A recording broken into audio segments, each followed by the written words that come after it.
And we are live. Welcome everybody to another episode of You Know What? Let me just say podcast. I am your host Ray. With me as always, we have Father. I apologize for apologizing. Oh God. We have Dion. Eeny, meeny, miny, rum. We got Crystal. Hola. And last but not least, we got D Wolf. Yo, greetings. How's everybody doing today? Good. It's Thursday. Well, doing well. All right. Without further ado, y'all seen the list. Which one y'all want to get into first? Shit. Segregation, vaccination. That's a good one. Sounds All right. For a lot of states, and I know LA's doing it, and I believe New York is doing it. I'm not sure about the DMV area per se, but a lot of people are, including if you have not been vaccinated, they're not allowing you into places like indoor things and restaurants and events and concerts and all that other stuff. So they're really trying to get people to get vaccinated. So if you're not vaccinated, you might as well just stay home. So I'm going to ask the panel, how you feel about this whole vaccination segregation that's going on? I knew it was coming.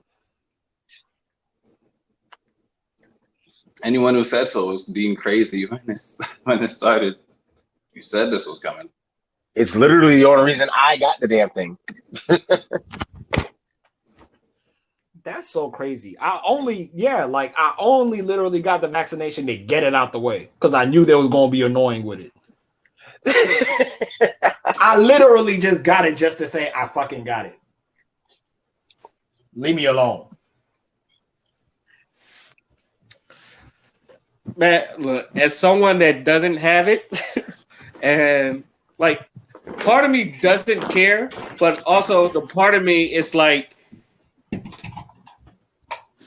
I'm looking through the news and I know there's different strands and different variants. I just found out about the Lambda variant that the vaccination won't even help if you get that and all that other stuff. So it's just like what I'm looking at it like, what's the point? Though I still know I need to do more research, but from what I'm seeing so far, it's like, what's the point of getting it if it's not really working to most people? I'm hearing people are dying. I'm hearing people are still catching. I know it doesn't prevent you from catching it, but like people are still going through the trials of having COVID. The ones that's like hit them real hard. So it's just I'm just looking at it like the vaccine itself. Honestly, it's nothing but a booster shot. So here's the thing. So when it comes to the COVID vaccine was meant for you to not like spread it as highly as it is contagious because coronavirus, all of the variants is very contagious. So like the vaccine was only administered in order to like slow the spread, make sure that people aren't spreading it as much as they was when it was at its peak. The problem is, however, that a lot of governments do not listen to fucking scientists when they're telling them the information. And because of interests like the economy and making sure that corporations within certain countries get their, perks and their shit, they will literally walk all over you and step all over you when it comes to actual information about the vaccine. The reason why they're so adamant on pushing the vaccine in the first place is because a lot of them butchered the response in the first place. If people just stayed the fuck home and locked themselves down and not go out until they actually needed to, we wouldn't be having this issue. But motherfuckers wanted to go over to the parties. Motherfuckers wanted to ignore the mask mandates and, the social gatherings, and they still wanted to do what they wanted to do. Therefore, now we're in a situation where everybody either gets the vaccine or nobody gets to do anything. So not only is it the fault of the government, but it's also the fault of the people who refuse to listen to what the scientists were saying in the first place. I just think the whole thing is ridiculous. it seems like mainstream controls everything. People are too, not everyone, but most people just go with the flow. If they did their research, they would even understand that the inventor of the PCR, which is basically the process or test used whether to test if someone has COVID-19. He stated that it was never designed to detect infectious diseases. So what does that tell you? And that man died around August of 2019, but they just use it to go and do whatever the fuck they want to do. If we're looking at the facts here, and they're using that test today to test for COVID, I just saw like a TikTok where this lady went into the hospital. They said she is negative to have it, yet she has all the symptoms of COVID. She basically has pneumonia, but no one wants to diagnose her properly. Okay, look at the facts here. She's gotten a shot. There's many examples of this. If people would look at the signs and see that the fact that we even have to segregate people to start, I would be dramatic and say a civil war, because no one likes to be outcasted based off of their own willing to either take the vaccine shot or not. It's like we're being forced for the ones that don't want to take the shot because they've done their fucking research. To be forced, like you're taking away people who are nurses in the medical field or being blackballed because they don't want to take a fucking shot. That's not a form of bullying. Come on now, people want to preach bully this, don't bully that, and all this stuff. But look what y'all are doing. What are we showing the children? We're forcing them to say, okay, well, if someone doesn't want to do anything that we're asking them to do, and mainstream wants them to do it, what we'll do, we'll just take away their food, we'll take away their money, we'll blackball them and make them work jobs where they don't really ask for the vaccination. But we'll give them a choice. Say, well, you have the choice to do, take the shot or not, but if you don't take it, we can't give you this job. Basically what's happening. And that's not okay. Crystal, oh my bad, go ahead, Diva. Go ahead, Diva. I was gonna say, on top of that, you mentioned the PCR test. Yeah. The creator of the PCR test, not only that, if something happens and the creator of the test says this is not going to help to diagnose anything, it's because you can find anything you want when you use this test. I would listen to that person, the one who created the test. Okay, and not only that, the what was it called? Hydrochloroquine. When the virus first hit, people were saying, "Hey, the hydrochloroquine is what's normally used for COVID cases, because this is not the first COVID. It's the first of its kind. It's a variant and on its own." But that was being used before it got big and people started taking it seriously, like a little after March. That's what was being used to treat it. Now, all of a sudden, they were saying that you can't do it, you can't get it over the counter, this and the other. That's what caused people to start buying Lysol off the shelves and shit like that, because they know they were bullshitting. So in turn, we end up with the vaccine push. Now, the rules are, if you are going to push a vaccine, if you're going to even have a vaccine, there can be no alternatives to whatever you're taking a vaccine for. So if there's no cure or treatment, then you have the green light to either rush a vaccine or get going on a vaccine. After it's established and a whole bunch of people got it, and we have to deal with all these lockdowns, all of a sudden we're starting to see the same people who are talking shit about hydrochloroquine is saying, oh, it turns out it's great to fight against COVID vaccine, has great results. And all these doctors that were trying to say this were chastised. They're propping up the ones that they put on the news, but the ones that are saying things to their own patients who have their own YouTube channels and things of that nature. Real doctors, though, they have the credentials. No one wants to talk to them. They're being shadow banned, this, that, and the other. This is all a game. And when it comes to this spreading thing, look, the numbers are, all right, if the tests, we can't even rely on the test, okay? But even so, let's say they're not accurate because the numbers that they gave is way higher than they really are. But let's give them that and give them the numbers, right? the numbers of deaths due to this virus alone is nothing compared to anything. It's nothing. The number of people who contracted, though, if you think of I always compare this disease to The Walking Dead. Everybody fucking has it. Everybody fucking has it, because at this point, everybody fucking has it or has had it.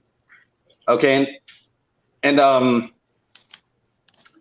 so when this started, they were saying, and which ended up being true, as with a whole bunch of diseases, as with many things we suffer with, the whole herd immunity thing. It's going to spread, and a lot of people got it. And like I said, the deaths don't match the numbers. And remember, they also got caught putting the numbers of people who had it but didn't die with it, and they counted it as a COVID death. All these numbers are boosting up, right? And that ain't even really, those doesn't even really affect the actual number of deaths, because there's a lot less than that. But we're panicking over this, or rushing to get the shot over this. This is all a game, because we know who started this, where this started. We could go down the line. I've spoken about this a lot. I've shared this a lot. It's easy to find. It's nothing I really need to repeat again. But it's confirmed at this point that this is all a game, and people need to be arrested at this point. At this point, we shouldn't be complaining what the people on the streets are doing or what they choose to do and not to do. At this point, it's too late, because the lie was revealed, and the motherfuckers behind the TV screen are telling you bullshit, and a lot of people are just listening and taking heed to that, and not to whom they should. And that's my thoughts on it. Okay, Crystal, I do have a question. As someone who has been in the medical field, how do you feel that they're trying to force people, the nurses, to take the vaccine, or they have to quit? They're going to get fired. How do you feel about them doing that? I feel like it's deja vu all over again, because in order for me to work in the medical field, I had to take a certain amount of vaccinations. Even to get into the nursing program, you have to take a certain vaccinations. And the sad thing is that as much vaccinations as we take, we still have a high probability of getting some sort of disease, even though we've had the flu shot, or we've had the TB test, or we've what you call it? It's not SARS, but it's another one. But Zika virus? Zika? yeah, but it's like it never ends. It never ends. It doesn't matter what religion you are, even though they say that they respect your religion. If they did, they would understand why someone cannot take a vaccination. They say a lot of shit to get you in the door. Once you do what they ask you to do, you're fine. But the minute you say, look, I'm not going to take this test, or whatever the case is, trust me, you will be blackballed in the medical field. Damn. That's really bad. I don't know. It kind of reminds me of the Dr. This whole thing reminds me of the Dr. Seuss book, The Sneetches, where the people had star on the bellies was like high value, and the people that didn't have star value, they was treated like shit. I feel like there's going to be a lot of that. And for those who's trying to get illegal vaccination cards, they up that too. It used to be like you spend a year in jail, but I think it's now 5 years, and it's going to be counted as a felony. So they're really trying to force people to get vaccines out there. I think it should be led up to the person if they want to take it or not, but obviously the government does not feel that way. Any last words before we move on to our next topic? Just one last thing. If the states want to do dictatorship, then we should not have a democracy. Let's not play games. You know, I read an article the other day that was like LAPD stormed down a black couple's door to get a blood sample from the newborn child that was home delivery. What fuckery is that? Is this what we're starting? Is this why they want to take our gun laws out of the civilian hands? So yeah, we really need to see where this can go and what's already starting. This shit is not going to end at just, oh, you need a vaccination card. It's going to end with a lot of people getting, in my opinion.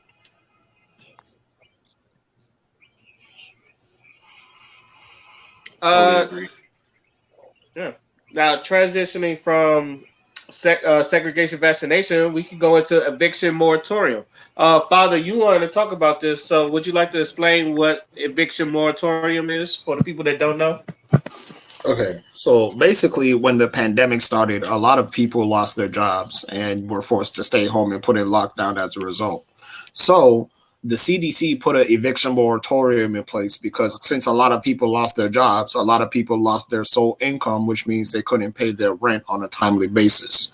So the eviction moratorium basically said that, like, because of the pandemic, it's illegal to evict you, it's illegal to put in the process to evict you and shit like that. But what's happening is that since it's a federal law, but it's up to the state how they want to implement that. So there's been a lot of loopholes, and a lot of landlords have been able to evict their tenants even with the eviction moratorium because of the loopholes that were in place.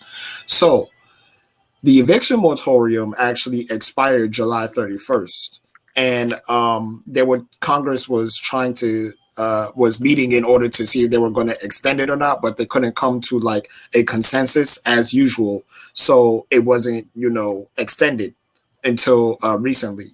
It took Representative Cori Bush and 5 days of her like sitting outside where Congress was meeting in order for them to, actually like extend the eviction moratorium. I think Joe Biden extended it up to October 3rd. So because of that, when the eviction moratorium ended, there were a lot of landlords that were going over to the courts and putting in their eviction summons. There was even I was watching the news, and there was one person that was already evicted because the eviction moratorium wasn't renewed in time. So yeah, that's basically what it is.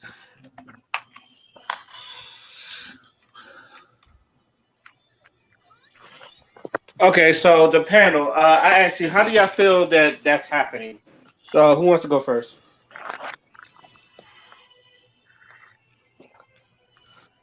All right, I'll go.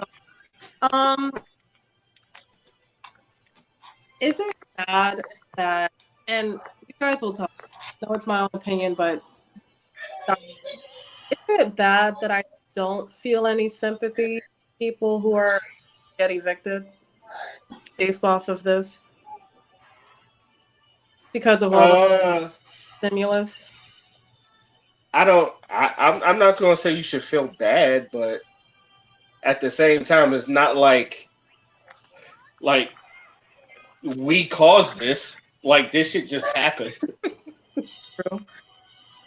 Like I said, it was our tax money that caused this anyway, so fucking pay us back.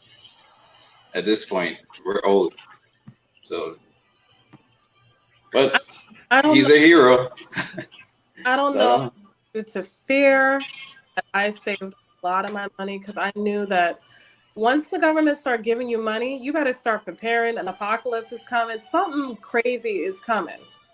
So I went ahead and saved my stimulus and all of that stuff. Invested in a business right now. I have a truck business, and it's making me good money. But at the same time, I'm like, I don't know. I don't fuck around with my rent, yo. Like, I don't care if they give an extension. I feel like it's a setup. So I think my paranoia kind of saved me from being in that predicament, even though they was giving the option and where I used to live too, when this pandemic situation came out to withhold on paying rent. But I knew that you got to pay it eventually. And adding, that's like having a credit card. Hey, you can spend whatever you want, but when you got to pay it back, it's with interest. Right. So I was just too paranoid. That kind of kept me from just spending all wildly like I'm rich. So that's my 2 cents on it. So here's what I'm going to say about this entire thing, right? So first of all, I'm one of those people, like, when you look back into history, people made their own houses. People had their own housing systems, right? It's only until recently that Western society has developed the way it has that we have found new ways to strip people of adequate housing. Just look at your average apartment building in America. I'm going to ask y'all, the panel, this. Just imagine the most bare minimum average apartment in America, would that be your first choice in live in a living accommodation ever? Ever? Fuck no. Hell no. No. As someone who's Exactly. living in a raggedy ass apartment, no, fuck no. I'm Exactly. man. But like the thing is, like regular people like us that don't make a lot of money as it is, those are the only apartments that we have access to. There was a video that I watched about what they did in Vienna, Austria. They created housing complexes that were like they had luxury accommodations because they understood that, to empower a people, you need to give them adequate housing. They understood this, and to this day, Vienna, Austria remains one of the most profitable cities in all of Europe. I think it's still top 10 to this day. And Austria in itself is not a top 10 economy. Yet that very city, does very, very well and pulls very, very high when it comes to stability because in that area, everybody has access to adequate housing. The problem with the whole eviction thing is that as a result of the pandemic, one that we were ill prepared for, and one that once we figured out that it was starting, people went over to the fucking grocery stores and started hoarding toilet paper and fucking hand sanitizers and shit. These are the type of people that are living in America. These are the people that are called citizens in America. So when you have that type of mentality running around, people aren't thinking about adequate housing. People are thinking about, okay, where can I live? Where can I afford to live? You know what I'm saying? Now they're saying that like we've gotten to a point where even if you have a what's it called, minimum wage job, or like you have a job that pays slightly above minimum wage, you still cannot live in a 1-bedroom apartment. There is no bare minimum housing accommodation for you. And as a result, that creates inadequacy within the society itself because now you have people that are always on survival mode. When you have that type of mentality running around, yeah, you're going to have people spending money on bullshit. You're going to have people spending money on weed. You're going to have people spending money on bullshit. But the entire point of an economy is to spend money. That's why they gave you a stimulus. They gave you a stimulus to stimulate the economy. You're supposed to spend money with it. Stimulus money is not supposed to be saved. So you give people stimulus, and first of all, we're not even going to get into how meager the fucking stimulus was, but people still had to make it work because we're used to poverty in America. And then on top of that, people are walking this financial tightrope because they're not getting paid enough as it is. Then, again, the pandemic happens. People lose their jobs. They don't know how the fuck they're going to pay rent now. And, landlords are going to act a certain way because their motive is profit driven in the first place. That's why they own properties. So you pay rent and then they could get their money. Yeah, they have a mortgage to pay, but they fully understood the responsibilities and the obligations that they have in order to, start renting out properties. So the fact that we are all suffering during this pandemic and we're still finding out ways to fucking screw each other when all of us are down bad as it is, like, fuck that shit. This eviction moratorium shit, like what it showed me is that America as a country does not value housing as a human right. And when you do that, you're going to see people spend money on bullshit because they don't make enough money to afford having a decent life anyway. So what are they supposed to do? They're not going to be able to save the money because as soon as they save the money, 5 years pass by and the money is borderline useless because it dropped in value over and over and over and over and over again. So they can't save the money. If they want to work a job that gives them, if they want to work a job that actually gives them benefits and a good salary and shit like that, they have to invest their time either into an educational system or, self-teaching themselves some skills. We all know that shit takes time. Bills wait for no one. So if they invest their time into it and not making money at the same time, we only have 24 hours in a day, they will literally burn themselves out. It's a self-repeating process that has happened for decades in this country, and no one wants to fucking talk about it because we have closed ourselves in this box that says you either have to work hard or, you're going to just float and nothing, tangible is going to happen to you. So when you have all of that shit to consider, yeah, the eviction moratorium should make sense, and it should actually incentivize people to really understand what adequate housing is, or what an adequate housing system looks like, because it ain't here. So with Austria, that's located in Europe, right? Yes. Okay. The mindset of those people, do you think that when they were given adequate housing, they actually took care of it?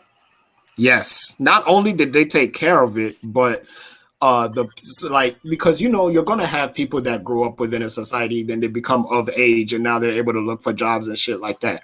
When those people come up and that adequate housing is there, that's a safety net. They know that no matter what happens to them, there's a home that they can go home to, so they can declutter your mind. It's not just a physical thing as well. It's also a very emotional thing. If I know that I'm coming home somewhere and I'm safe, that makes it 10 times better for me to recover from the day I just had. So I can go into the next day more focused. I can go into the next day with, a clearer mind. If I'm living in a place that is not adequate, I probably got roaches in my house. There's probably not enough maintenance. Like, my house is always dirty because I'm always working. I don't have time to clean that shit.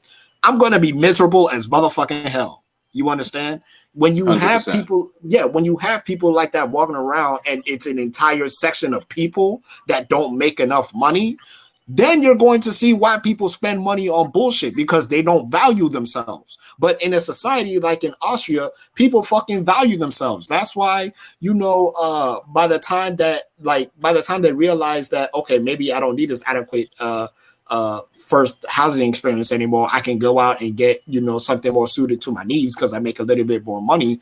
They will thank God for the fact that they were not forsaken when it came to housing, or when it came to living in a comfortable place. They know that, okay, I have value within myself, so now I'm not going to be incentivized to buy bullshit. I'm going to buy bullshit that's actually going to benefit me, because the society has told me that I'm worth it, that that I have value as a citizen of this country. America fundamentally does not have that when it comes to people who do the most work in this country. Correct. And I totally agree with you, because I come from a Caribbean family. My grandmother had 3 jobs to the soil of this land. So with that said, do you think putting adequate housing in America, where people have devalued themselves, taken stimulus money, or even taken SSI or whatever they have, and majority of the time use it on the latest pants or whatever, not investing it properly because they don't take the time out to invest in themselves, therefore they don't invest on the right things. They invest in quick gimmicks to get the money and then bitch and complain when it doesn't, result in what? It. But I think giving go ahead. To this type of mentality of people is worth it. That can apply to what he was saying. You could apply that to what he was saying when he said they don't have that, that if you're not in that place where you have a peace of mind and good housing, right? And you feel lack, infestation. Right. Like, now you can think about why. You see how the right likes to use, but they're poor, but they buying this, that, and the other, right? They're buying a big screen TV, this and the other. If you had had better accommodations in your home, I don't think your mind will be having to go towards buying a new sneakers and this, that, and the other things that don't matter, because you have that at home. That's set up. So now all you have to focus on is what you got to do. That's what I think. Yeah, that's what when he was talking, I was thinking of that. And when you mentioned it, I said I was just going to mention that because it ties in directly to, because I know how the right likes to do that shit. And I'm like, you see, because I used to try to figure that out until he mentioned this. I was like, you know what? That's why, because I always wanted to know, why do we keep doing this? Mm. It's like a subconscious thing. Like, we know we can afford this shit. Come on. But the way the system is, it's so fucking hard, man. As soon as I get that dollar, I'm gonna get the best thing I can just to freaking hold me over, until I get rich. Exactly. Yeah. I'll do you one better. When I was in the military and I was in the shipyards, I had this place called the PPV, which is basically housing that they give to some of the sailors when they're not off the sea or like on shore duty. So I was blessed to get a PPV. And when I walked in there, it already had couches. It already had tables. It already had dishes. and it already had a bed, which was really, really, really comfortable. Only thing I had to really do was buy a TV. It was clean. I had a shower and nice and all that other stuff. It was clean. It was probably one of the happiest times of my Navy career. I'm not gonna lie. I didn't have to worry about a lot. The only thing I had to buy was like TV and like pay $50 for Wi-Fi once, and that was it. Most of the other stuff is like now all I have to do is worry about going to work in that. Like everything, like those that time was like the happiest time of my life until I had to go back. But I didn't buy a lot of stuff because I knew it was temporary. But the time I did spend it there, I did make it my home, and I made it nice enough to where I don't have to like when I know I was going back, I didn't have to sell all my stuff because all I had to do because I just gave somebody my TV and shit. But during that time, and not just me, but a bunch of sailors that been there, that they was happy because it's like the place is nice, the housing is nice, or at least adequate to some people. There was no bugs, there was no roaches, and people was just having fun in there. It was sort of like a college dorm in a way. So, And you said sailors? said what? Did you say that they were sailors? Sealers? Yeah, Oh, sailors. Yeah. Sailors. I'm sorry. Yeah. Okay. But I know I'm pretty sure I'm not going to speak for other branches, but I'm pretty sure other branches do it too. Okay. The mindset of a person who even wants to join either the Army, the Marines, or to be a sailor, would you say that they would have to feel that they're worthy to even join that type of career? It's very how can I say this? Not segregated. What's the word? Not inclusive. What's the opposite of inclusive? Exclusive. My dumbass. Anyway, and because they will really, because most people think it's easy to get in the military. Nah, they will really turn you away if for stupid reasons. Like if you have asthma, they'll turn you away. Basically, if you're not a 20-year-old person with no job and all that other stuff, they probably don't want you. If you have a kid, you might get in on a waiver because you gotta like give away your rights to your kids to like your grandmama or something like that until you get settled in and you can get your kid back. So if you're like disfigured or disabled or in a wheelchair, you can't go in. They had to fight for like the trans rights to be trans in the military, and you see how that's been going. It's how to I don't. They had it and then they not have it. I think they have it again. I'm not sure. But yeah, it takes a while. Like I know somebody that she had asthma, she had trouble breathing. They took her away. So yeah, you have to be in at least good shape. Right. The only reason I asked that is because to get a full furnished room or a full furnished apartment, people would have to say, well, their investment is not going to go down the drain. So I think the people that could help, the organizations that could help to assist people with adequate housing, I think that they look at the community that needs it the most and see where the community's at and where their mental health is at and say, hell no. And they try to drain you for all you got because they're like, okay, well, if he got the new Jordans, then he can definitely afford the rent. And if he can't afford the rent, we're going to kick him out. That's what they're doing. They don't care the fact that, mentally you don't know how to invest. You don't know how to take care of stuff. And this is not everyone. I mean, even me, I've experienced it where I gave a friend $5,000 and she was coming up, she was going to college and stuff, and bam, a stupid ass guy comes in her life. And everything that she worked hard for is just down the fucking drain. And I wasn't looking for the money back, but I'm just saying she was in a predicament where she was pissing in a fucking bottle. I'm just going to call it for what it is. And, she didn't know how to invest the money. So I think people who have money to really be like Austria is really looking at people's mental health, or they're looking at their investments. And if it's a bad investment, I don't think it's going to happen anytime soon. But here's my... So go ahead. quick, yeah. So here's my thing, right? In America, people like I feel like it's so easy for a lot of people to say invest in yourself and do things that'll make you get into a better position in life. I feel like it's really easy to say those things because in America they don't really teach you how to do it. The only thing that they really teach you how to do in America is consume. That's why there's commercials every fucking where you go. That's why advertisement is one of the biggest industries in America right now. Like all we do is fucking consume. Even if when we don't know how to do something, we consume. That's why whenever a crisis happens, people run out to the fucking stores and hoard shit that they don't need or hoard shit that can help other people. You understand what I'm saying? Because that is our first instinct to do as people of the United States. We fucking consume. Everything is convenient for us. There are things set up for us to where we can just press a button and have it delivered to us. We are a very, very, very complacent society.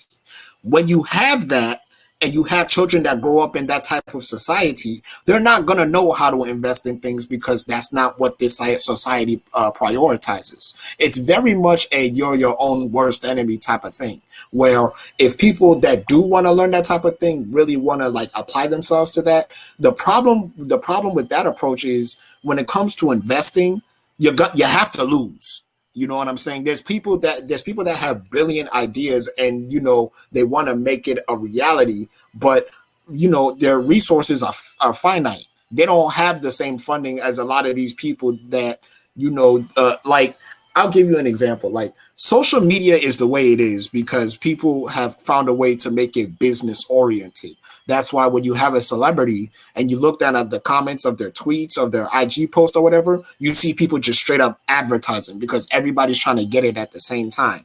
We've created a system to which everybody doesn't have value within themselves. So they're told to invest or they're told to consume things in order to fill that void within that gives them that purpose because it's not inherent within society. It's very pull yourself up by your bootstraps and get it on your own type of thing. Now you can teach that, but when you teach it to a whole society that don't have the resources in the first place because you don't invest in the people in the first place, then you create that type of mentality. Then it becomes easier for someone to not focus on investing and just focus on the consuming because that's what they have been taught to do. They haven't been investing on themselves. So why would they go invest it? And even if they do invest it, what is the blueprint? Because most people who open their own businesses, that shit fails. Most people operate at a loss. There were a lot of small businesses that fucking failed within the pandemic, but corporations got bonuses. They got more contracts. Look at how much money Amazon, Google, Apple, look at how much money all them motherfuckers made. But the people in your community that actually have to, compete with these giant ass motherfuckers in order to provide shit for the community, they're the ones that are actually taking the risk. They're the ones that we tell, oh, those are the investors. Those are the people that are actually doing the work, but they're not getting invested on themselves. So what is someone like me and you going to do if we want to do something and we see people in our community struggling like hell because they're put in a system that doesn't value them in the first place? You know what I'm saying? And it becomes very evident to see, especially after the crash of 2008, because a lot of people to this day still haven't recovered from that because the money went to bailing out the banks and all that shit. I would have to blame the school system for this. Because these things should be taught the public school system should be blamed for this because if you know, it's hard, you're hard pressed to find a school with shop class, right? To at least learn a trade, right? Right.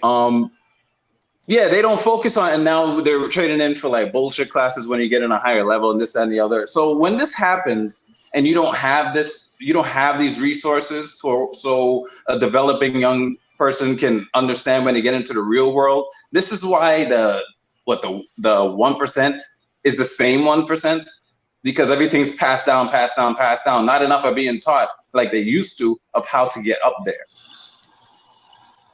And it's now I didn't know how to invest until I made it into an AP class. Why is that? I should have learned that anyway. It's sad. I had a class in high school where all I had to do was get a job and I passed. and they didn't really teach nobody about finances or like how to balance a checkbook. And all I had to do was get a job, show my teacher my pay stub, and I literally did nothing that whole entire class, and I still got A's. Like I do wish that like I would learn how to like balance a checkbook or about saving monies, but obviously they don't teach stuff like that. I think it's called workers' comp or some shit like that. But I think that was the class was called. But I never like. I basically when I went in there and I got my job, it's like this is nothing but an easy A, and I bet and it's kind of sad because they don't honestly. They even took half days out. I don't think most kids get half days out. So we really like not really teaching these kids nothing, and they should be at least trying to learn at least a trade or something. Like it, and I don't mean to bring up the military again, but before the military, I could barely know the difference between a pipe wrench, a monkey wrench, or a screwdriver. Mm-hmm. But now I can tell you everything about oxyacetylene and acetone and like copper nickel pipes and all that other stuff. Like I could, if I could learn that in a couple of months, damn sure kids can learn about like finances in high school. Exactly. So I do feel like they should be teaching this in school. I think that But go ahead. no, I was going to say, but I don't think the government is ever going to put that in schools. So go ahead, Crystal. I think that as a people, and it doesn't even matter on race, once the community needs help to be uplifted, we don't need to look at the government. We really need to look within ourselves. So say, for instance, the building I lived in wasn't that great. It was like on Church Ave, Flatbush area. So we had one older lady that's been there for more than 50 years, it felt like, because she would always talk to everybody. If we were to collaborate, which is rare to do, but hey, church, everybody's always at church, right? If we was to collaborate with certain people in our building and save up the money and teach each other how to invest, get certain houses, be there for each other, I think that everyone would either be able to make enough money to build an adequate housing, to buy a building, and do the stuff that they know that they themselves would want.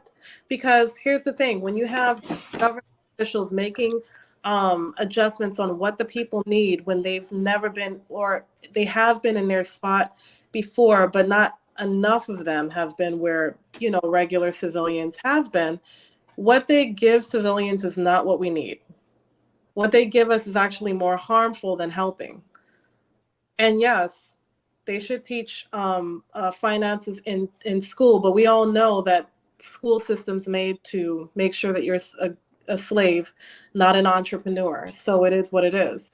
But I really think people amongst themselves have to collaborate together, have someone that they trust, put the money with them, and when it gets a certain amount, based on how hard the person's worked and invested in whoever they're collaborating with in the building, take that money and go, so that when you're ready for the house, you can prove, hey, well, we have someone that holds the money. This money came from this.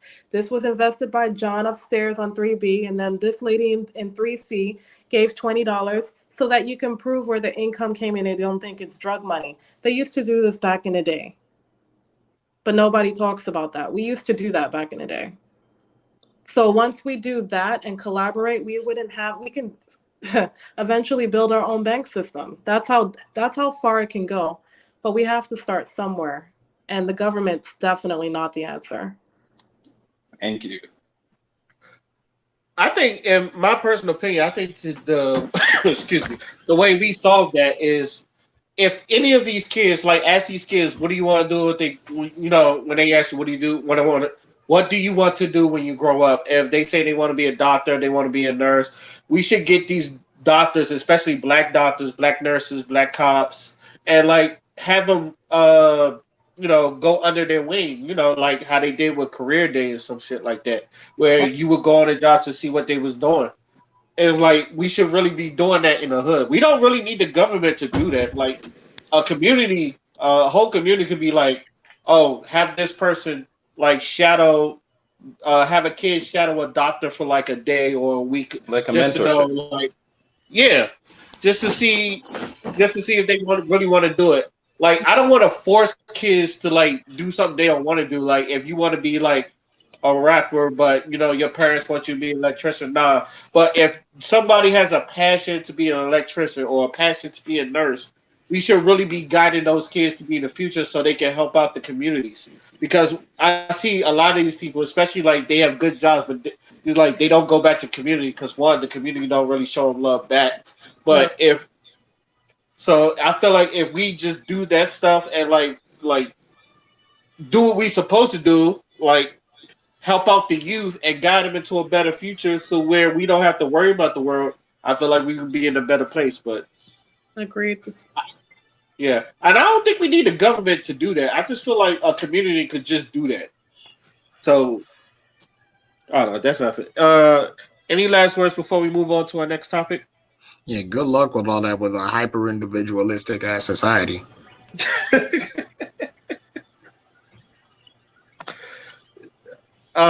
Man. I think it can be done. It's a pick of the litter. What I want to talk about next?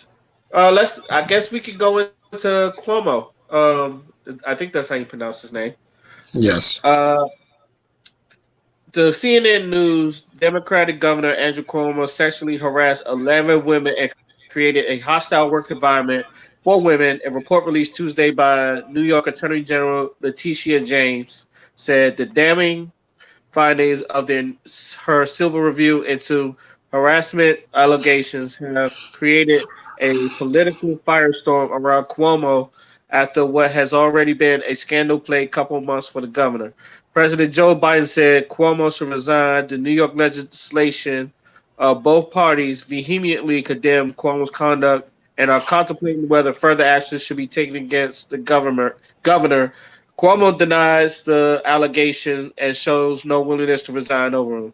How do y'all feel about this whole Cuomo situation? I guess I will start with there.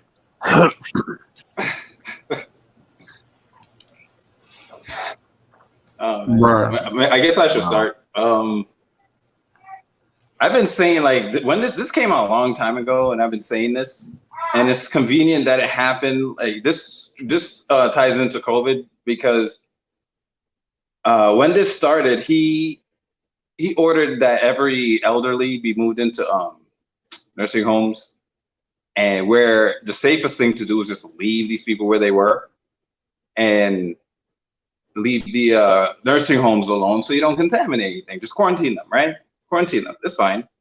What he did was he made everybody just fill up nursing homes, and a lot of the people that were going in ended up catching COVID on the way in or had it because they weren't quarantined anymore. You know, they had their own family that they're in the house with and stuff.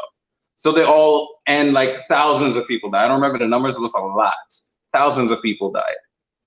And when the numbers thing came out a few months later about how, like, wait, I thought you said this many people died. You mean it was more? When that was getting scrutinized and lawsuits were coming, all of a sudden there was these allegations. Now, I'm not saying they're bullshit because I've seen proof of it. I've seen what he did to this one waitress, the way he was looking at her and the shit he was saying to her. And the way he even like he did it. He was, it's like something you see in a mob movie. He hardly said a word. He pointed at the waitress. He basically did a hand movement. She came and bought the food for the young lady. They sat down. He started talking some nasty shit, right? So I know it's true, but it's convenient. So now they're trying to distract you from which one is more important, though. Should we go with the Me Too train or should we ruin the COVID thing? You notice that he's still, even though this is happening, he's still pushing vaccine this, vaccine that. He's not touching the people he's killed, but we got to focus on people he's touched. Very funny how that works. Jesus Christ. A weird ass case of the lesser of two evils, but shit. And now, was that just remind me? My bad. And Biden said he needed to resign. And this guy has like 4 women on his case right now since before he was so-called elected. He has 4 people on his case. Let's not forget the little kids he keeps fondling on camera, which he can't help himself. And let's not forget his son that's doing that shit and smoking crack on his laptop. And we have that video going on. while his father's saying one thing while his son is in the house smoking the other thing. You understand? He has the mouth, and there was a press conference where they asked that redheaded bitch, so about this Cuomo thing. I heard Joe Biden the other day say that he should resign, but what about him? He has allegations that are even worse than this isn't verbatim. He's like, he has cases worse than Cuomo. Shouldn't the public, shouldn't we investigate this too? He is the, where he is. I mean, shouldn't we? And that bitch had nothing to say, but she was talking shit about Cuomo and all that because Biden was saying it. It's funny. No one cares until people till the news tells you to care. That's when people want to care. It's just like people focus on like Me Too more than children, So now they're not paying attention to the innocent people he killed. This man killed them. There's no going around that. There is no going around that. He did that. He's responsible. He should pay in some way. The least is resign, but not for touching a woman. I have no respect for him. I'm not down with that. I will beat his ass if I caught that. But when it comes to priorities, when it comes to the lives that were ruined and lost, and somebody that was fondled or talked to a certain way, some takes more precedence, And it's funny, nobody's paying attention to that. But we get a spectacle, we get another Bill Clinton spectacle to, distract us from the real problem. That's how they do it. I feel like a sexual assault case is always brought forth when it comes to either vaccinations or someone trying to buy a network or something that as a full community as a whole. You know what I mean? Like, I feel like sexual allegations is always brought up to distract us, and it's not for me to say that, oh, this is just a game and entertainment to take our mind off of something else that's more important. It's just mainstream seems to run the show, and the sheep seem to follow. So once you have either sexual allegations or celebrity in the news or something to that effect, then people being forced vaccinations or a celebrity buying a network, just like Bill Cosby, that just seems to take over presidents. So even with President Biden stating in the New York Post that he denies Reid's allegations, but in 2019 he's acknowledged making women feel uncomfortable and vowed to be more mindful and respectful of people's personal space. Like, if you had no guiltiness about the allegations, you wouldn't even make that comment. So someone like that should not even comment on what's going on with Como.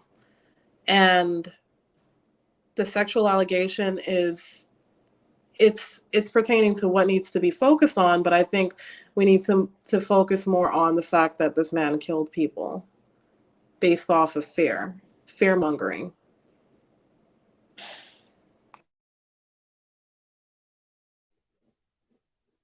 Insane.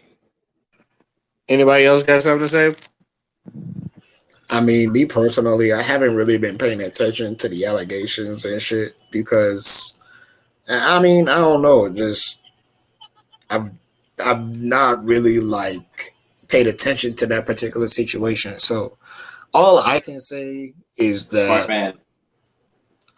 I mean, all I can pretty much say is keep your hands to your motherfucking self. Like, why are you touching women that's not your wife? You know what I'm saying? But he is a politician. He has a pretty big office, so shit. That's the territory that comes with it. He's not gonna get punished for it anyway. They're only telling him to resign because it got out. So Yep. I'm not gonna lie, I'm just learning this from y'all. It's like like father, I say I barely pay attention to it. I've been hearing his name, but if he's on I guess if he's on camera and they caught him in 4K, that man might as well resign.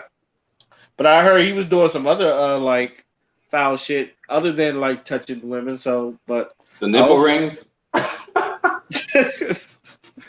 Oh my god. Lord, he This got guy's a nipple? sicko, yeah. Yeah, they caught him. It was on the news. I think it was the newspaper.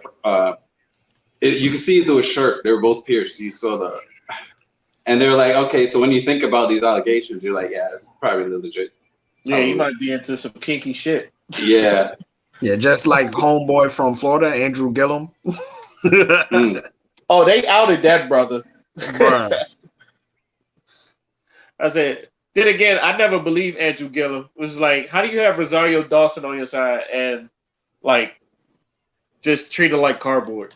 But that's just The Rosario Dawson. the Rosario Dawson. I was like, I just watched her today on Mandalorian. oh yeah, she played. Oh yeah, she was awesome in the Mandalorian. Yeah, I think she played Ashoka. I think Yeah, her name is. Ahsoka or Ahsoka. something like that. Yeah. And I never watched the cartoon, but like watching her in on the Mandalorian, she was dope. Oh, her story is deep, yo. Her ties to Darth Vader, Yeah, they go way back. They go way back. And when he turned dark, it broke her. So her story is really cool. I probably should look up internet. I know they got the Clone Wars on Disney Plus. I think so. So I ain't gonna. So any last words before we move on to our next topic? CNN is entertaining. That's all I'm gonna say. CNN, Clown News Network, yo. Shit. man, hide them nipple rings better. Oh Lord. How do y'all feel about all these concerts and everything's open up while there's still a pandemic going on? How do y'all feel about that? Asking for trouble. Only way to describe that, asking for trouble. At this particular point, like, you know what? Just go die if that's what you want. Go die. At this point. No. Oh shit. Like, what else are we supposed to do? You know what I'm saying? The scientists gave you the data. You already know what's expected of you. You've lived in the pandemic world for a year. Y'all motherfuckers are opening festivals up and shit for what? It's like they didn't learn. They learned absolutely motherfucking nothing. So continue. I think people just stopped giving a fuck. Yeah. I think part. it's Not only that, they're fed up. I think people just stopped caring. It's like they've been trapped in for a year, and then it's like they can't do another year. So it's just like, you know what? Fuck it. If I get it, I get it. If he dies, he dies. But the only reason why they were trapped in anyway is because the motherfuckers ain't listening in the first place. We've talked about this many a times. I said plenty of times. We had a conversation about that less than 15 minutes ago. The fuck? I said plenty of times. If we just like stop everything for like 2 months, I feel like this shit would go away. Literally.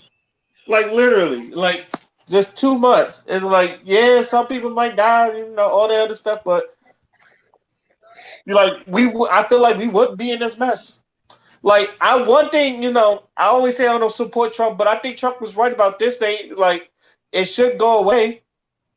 But I feel like the only way to go away and I don't want to call it martial law, but if everybody like literally just stayed inside and did nothing for 2 months, we probably wouldn't be in this situation. I don't know. That's just my opinion. It probably wouldn't even need to be that long. I mean, I feel like, yeah, probably like a good month and a half. I don't know. But I feel like there's still, like, even then, like when people was in the pandemic, people was still going outside. People was still like, you know what? Fuck it. I want my vacation. People just, what? So you just got to get through the knuckleheads that don't listen. Unfortunately, in America, there's a lot of them. It's not like vacation. Half the whole country is shut down because of this virus. There's your vacation. What the fuck?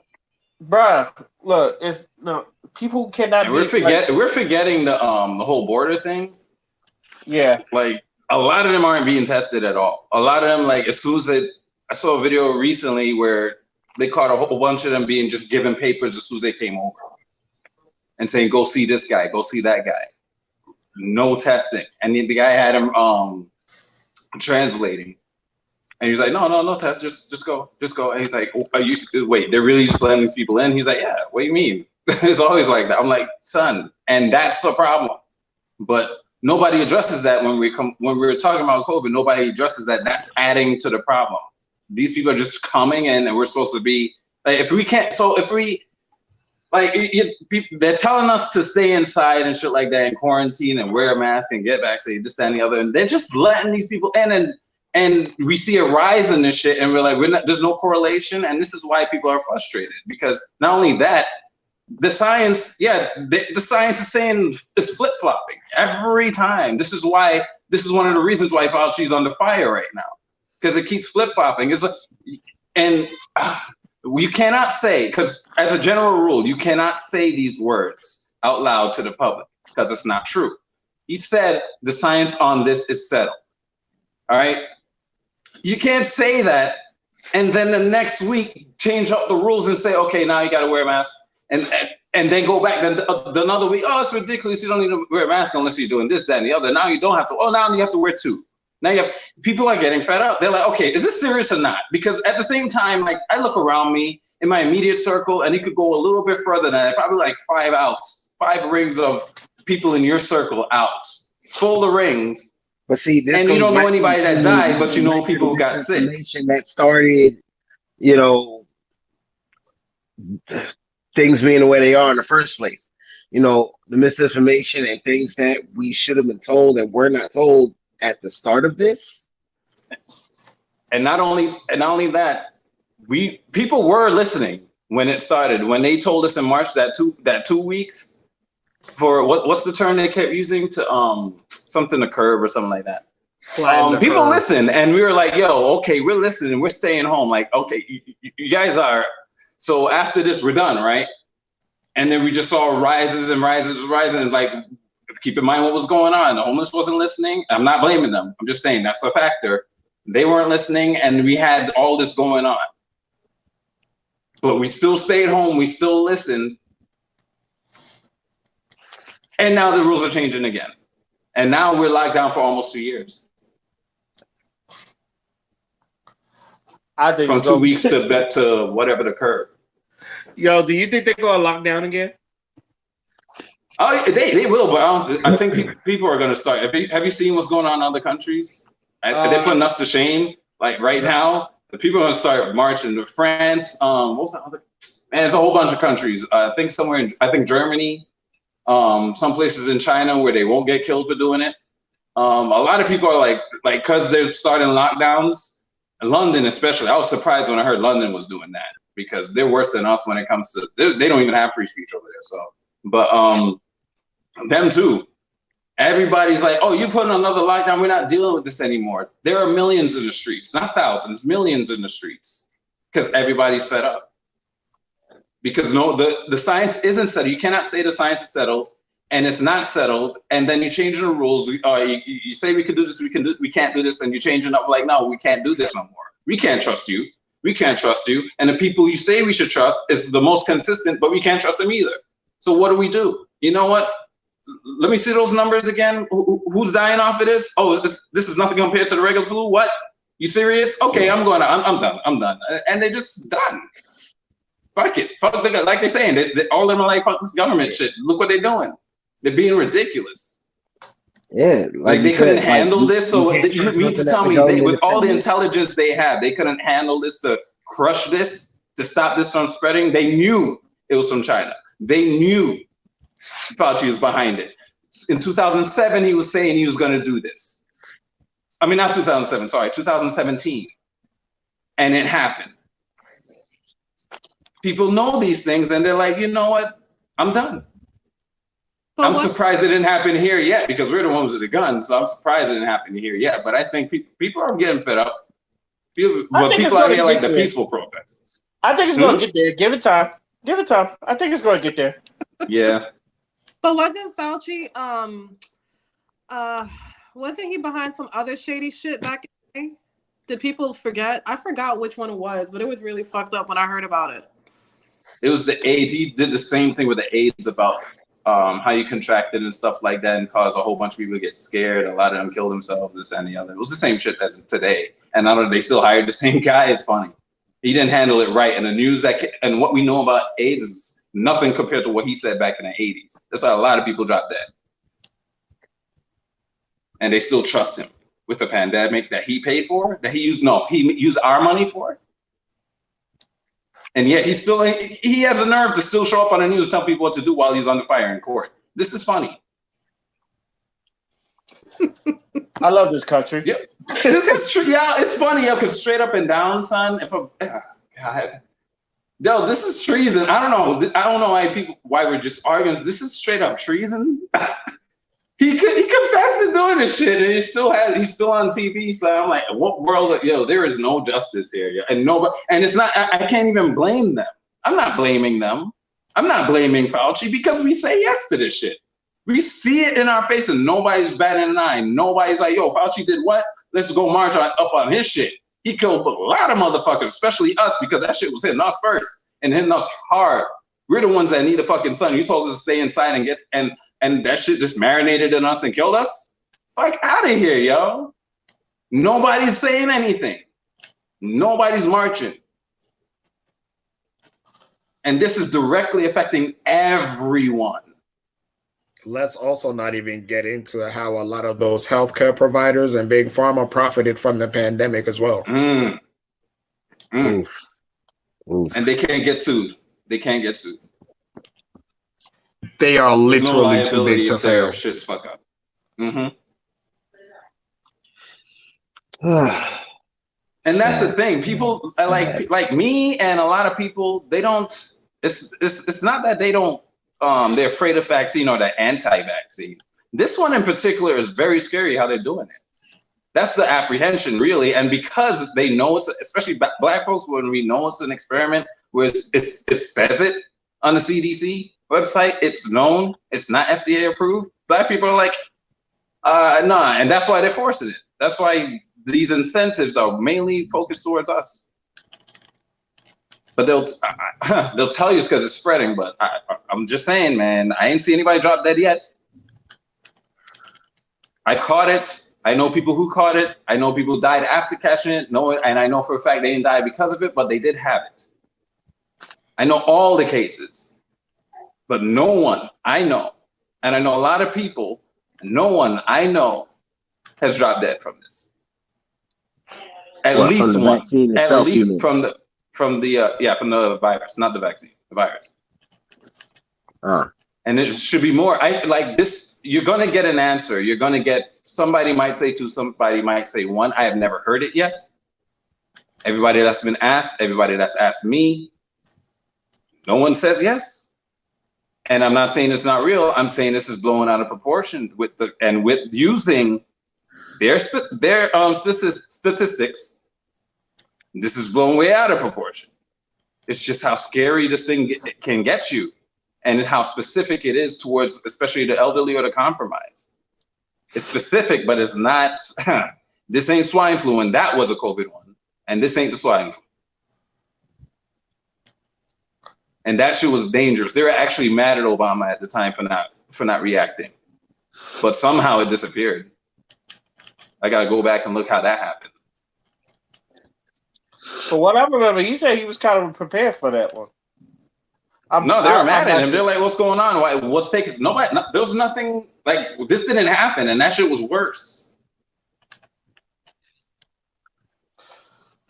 He responded, and he took too long to respond to it, but nothing happened. Yeah, and that's way worse than this one.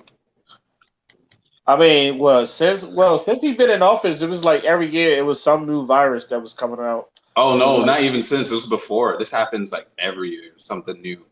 It was like the avian, I remember it started like the most when this shit started. No, actually, it happens every 20 years. There's a bigger one for some reason. Every 20 years is a big shit that always takes us out.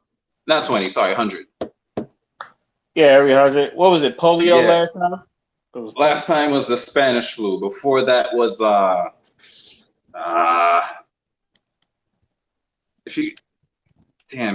forgot the name of that one. But before that was the Black Plague.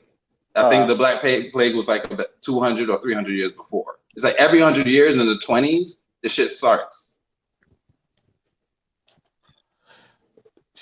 Shit. So it's like the Earth. It's like the planet. No, it's like a system. Shit. It's like this happens. What You was the know? big thing It's back weird. in the 1920s? What was the big thing around that time?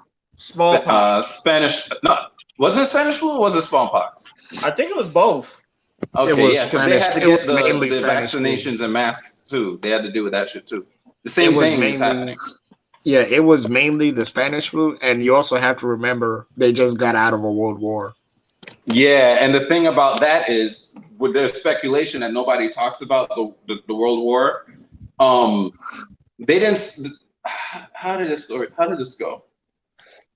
Based on a time of events. Anyway, the whole thing is people didn't start getting sick until the soldiers came home, and they said, and remember, the soldiers were the only ones getting the shots.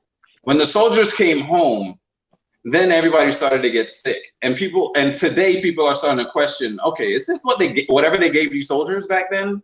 Because it didn't have, like, it's supposedly started at the same time, but it didn't hit until the soldiers came back, and then they started calling for the same shit they were giving the soldiers to give to their people and all that stuff, and a whole bunch of people died off back then.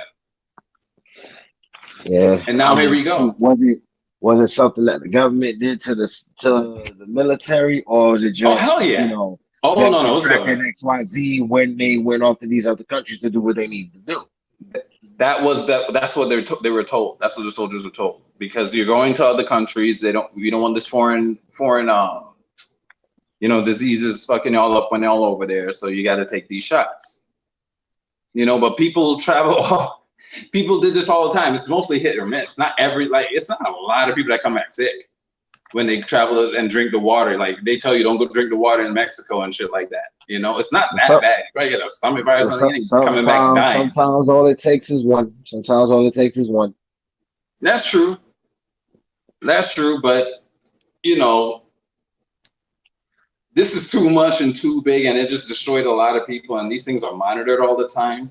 People are tracked, especially back then with the soldiers. I don't think they're gonna want to know what's causing the whole fucking country to just start getting sick. You gotta narrow that down, and there was no answer. They just said, "Oh, it's the flu, the Spanish flu," and but when did it start? And why does this fucking happen every 100 years in this country, especially? It's funny.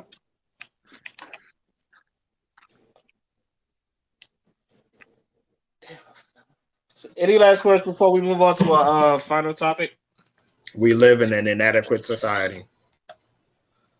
Amen. It's just that like most of what D was talking about, I kind of learned in Assassin's Creed 3. Yeah. Truth in movies, yo. Even in games, they do it there too. Yeah. I'm telling you, only the news lies to you, but music, films, TV, games, they'll sneak the truth out on you. Yeah. Who said video games were useless? Okay, for instance, here's one for you.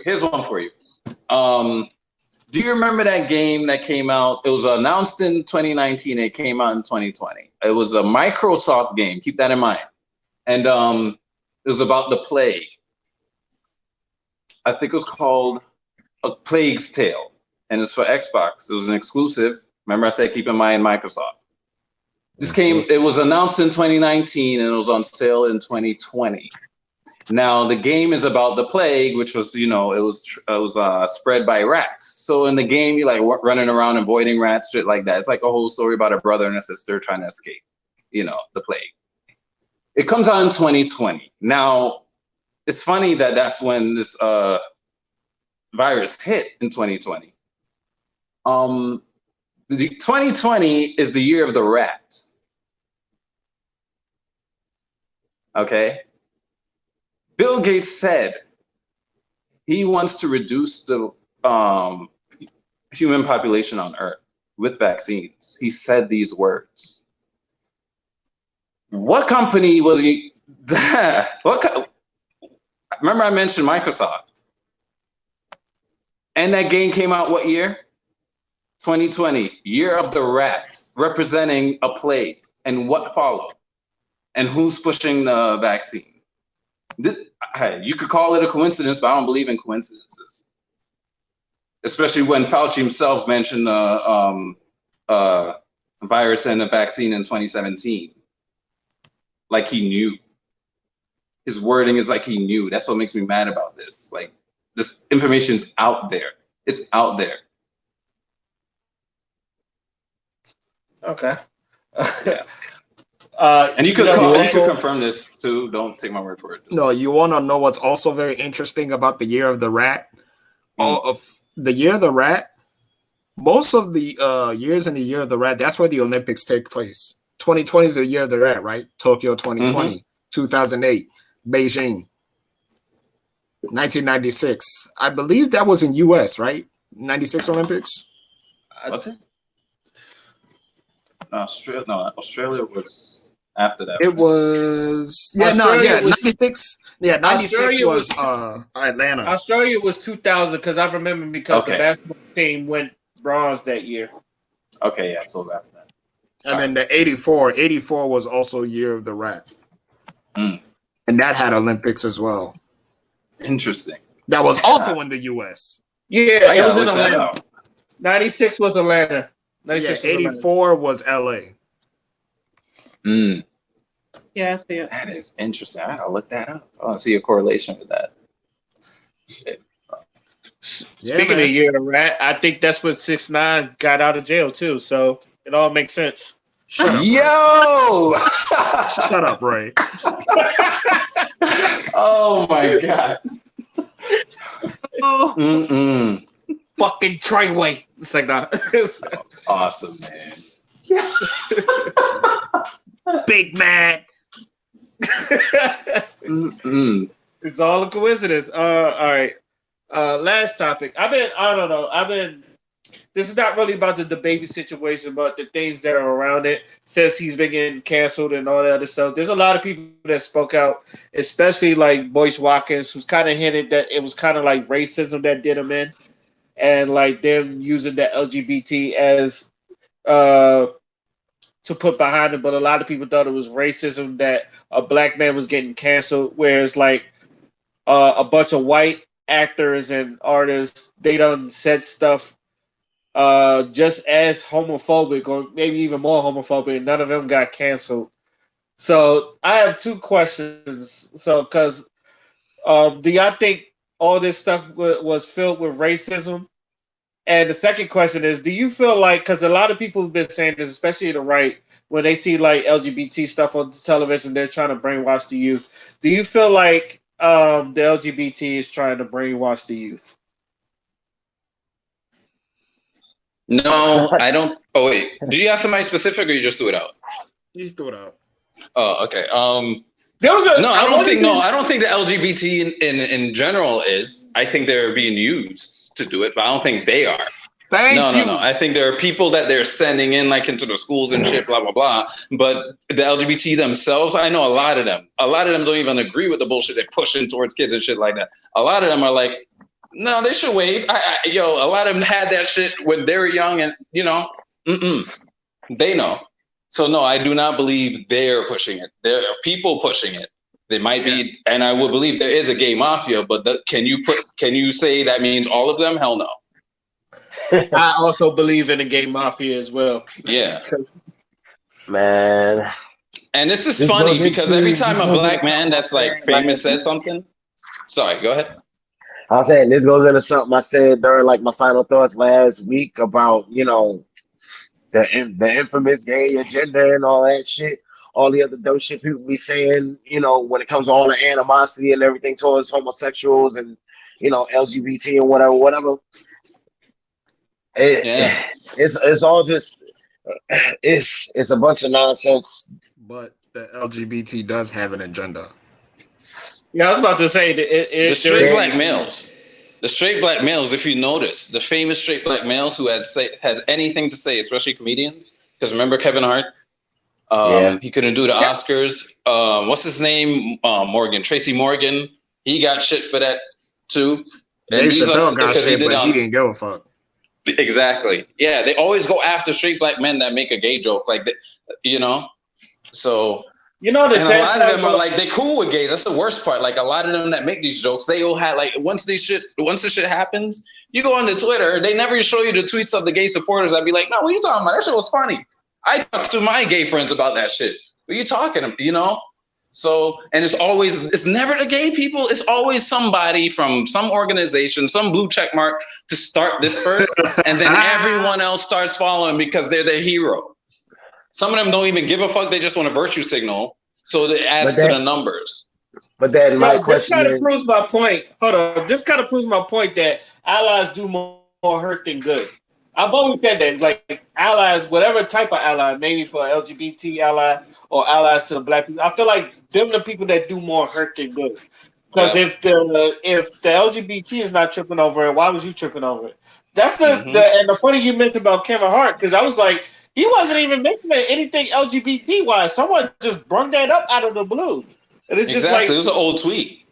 Yeah, it was an old tweet, and that man was about to host the Grammys. That was his dream. And then someone wants to bring up an old tweet, and he says, "I don't want to apologize about it. I've already talked about it, and I've already apologized about it. Why are you making me do it again?" And then people just try to cancel him. If he's homophobic, why didn't he dress up like a chick on SNL? He did. Yes. All right. But he also said, it's funny because he was like, "I don't want to wear a dress," and then they end up making him wear a dress. So somebody better put that dress on. Oh yeah, because Chappelle went through that. Yeah. And I don't count, because people like to bring that up. I don't count Men in Tights because it was actually it made sense in the movie too. So because sometimes they wear dresses for no reason, and it's like, how's this funny? But in that movie, there was a reason, so I don't count that when he wore the dress because he doesn't even bring it up because I don't think that counts. But yeah. but even still, my question still remains, what is this so-called agenda that everyone is so afraid of? No, it's just a division thing. Bro, my thing That's just is, a division thing. Yeah, you're right, but my thing is the LGBTQ, they have an agenda because they're politically aligned with the left. So they have a agenda. I don't know why people make it seem like it's a bad thing when we point this out. Everybody else has an agenda. Us as black people have an agenda. White people have an agenda. Asian folks have an agenda. Hispanic folks have an agenda. We all have agendas. We're communities. Exactly. It just depends on if it's righteous or not. Okay, right. And then that's my thing. What is that agenda? What is the goal? What are you gay, Dion? No. Then why does it matter to you? I'm just okay, curious. all right. Okay, I'll tell you what they said because they made a song about it on Twitter. I'll tell you what they said. They're coming for your kids. No. They said it. They sang it. It was trending. Just saying. And that shit that didn't seem funny at all when they were saying it. And they backtracked. It was like, oh no, we were making a joke. You hear those lyrics? None of y'all were smiling. Y'all look serious in that video. So stop playing. If you're smiling, you're happy. Here's my thing. I'm curious because I've heard the statements, I've heard people say, oh, how they're trying to, force that shit up on, everyone else to try to get your kids to do this, that, and the third. And I'm just okay. Again, I can give you an answer, but it's going to go down the rabbit hole. No, I can give you an answer. It's going to go down the rabbit. Listen, I promise you that's not necessary. I can solve this right now. Listen, okay, go for it. Because here's the thing about America that you need to understand. American media is so fucking biased, they will never tell you the truth about anything. The problem is that when they talk about things like the LGBTQ, it's usually people who are not LGBTQ in the first place saying those type of things in the first place. Right. It's all projection. Right. So that's what I'm saying. Everyone has an agenda, but what I need for you to understand is that a lot of the shit that is being said and peddled in the first place aren't being said by the very same people. So yeah, they're gonna say the LGBTQ wants to brainwash your children because it contradicts what their core values are. American conservatives do that shit all the fucking time. That's why I say Tucker Carlson is the most incompetent man in America. Like I said, division. And it's like they want one side to win. So whatever side they're on, that's the side they're going to agree with. That's the side of celebrity. Most of the celebrities are on this and the other. And which is like why, yeah, go ahead. No, I was just gonna say, like, which is why I agreed with you when you said they're being used, because the LGBT, just like the black community, they're being fucking used. That's why when you see Negroes on TV sitting there talking about, well, you know, Martin Luther King marched in Selma, and all we need to do is cause good trouble. Like, don't listen to Negroes like that, because they did the What shit the hell and is it didn't good fucking trouble? work. Ask John Lewis. If, Oh wait, if you that ain't the can't. most He's dead. contradictory shit. He marched in Selma. We marched What? in Selma. Your ancestors bled for the right for you to vote, so you better go out and vote. Vote for good old Joe. Okay, Dion, let me ask you a question. In 2008, what was the main thing that LGBT wanted when Barack Obama became president? What was the main thing they wanted? My memory ain't that good, bro. Bro, you know. Wasn't it marriage? It was gay marriage. Yes. Yes. Thank you. Oh, okay. That's an agenda. I thought that was a couple of years later that they really like started like cranking for that. But no, it really started around 2004. And that's when they was like having candidates, and then but around like election time, a lot of the people that was voting for Democrat, especially the LGBT, they was like, "Are you going to legalize gay marriage?" And a lot of them said yes. A lot of them was like, "We'll see about it." And I think Obama said yes. He ended up doing it anyway. But that's an agenda right there. Just, Yeah, he opposed it first, and then he did oppose it at when first. they started pressuring it. Yeah. And what I'm trying to say is sometimes agenda is not a bad word when the people say it's a gay agenda, it's not a bad word. Me personally, I think the gay agenda is for them to try to be looked at as normal and not as like freaks or what was it? Like a type of disease in the 70s or some shit like that. It was like, but it was outdated or some shit like that. Or like a mental wasn't there thing. a point in time where homosexuality was actually classified as a mental disorder? Yes, it was. That's what I was saying. In I think it was the 70s that they got rid of that. Yeah. So most of the gay agenda is like them just trying to be normal or looked at as normal. And but a lot of Americans, they don't really look at them as normal. It's just as much as they want people to look at them as normal, I think there's just some people that's just not going to allow it at all, whether it's for Christian reasons or they just don't fuck with it at all. I don't think they're ever going to be looked at as normal. I mean, at this point, I don't see how anybody can see it any less than normal at this point in our lives. There's something like for the older heads right now. Like I don't. This shit is normal to me. And a lot of people, because it's normal to a lot of people don't care. That's why they start saying, that's one of the reasons people say it's an agenda, because a lot of people just don't give a fuck because they're like, oh, okay, he's gay. Yeah. How many do people know? Like everybody in this panel has a gay friend or knows somebody that's gay, right? I got a gay cousin. It's normal, isn't it? To you, it's normal, right? Yeah. So then that's when you start saying to yourself, this must be an agenda, because you know it's normal. It's not a big deal. You have gay friends, unless they have some incidents that happened to them. You could say that this is hatred towards them is on the rise or not. But I seldom hear that unless it's reported on TV or somebody makes a tweet. But my friends, I don't hear that shit from.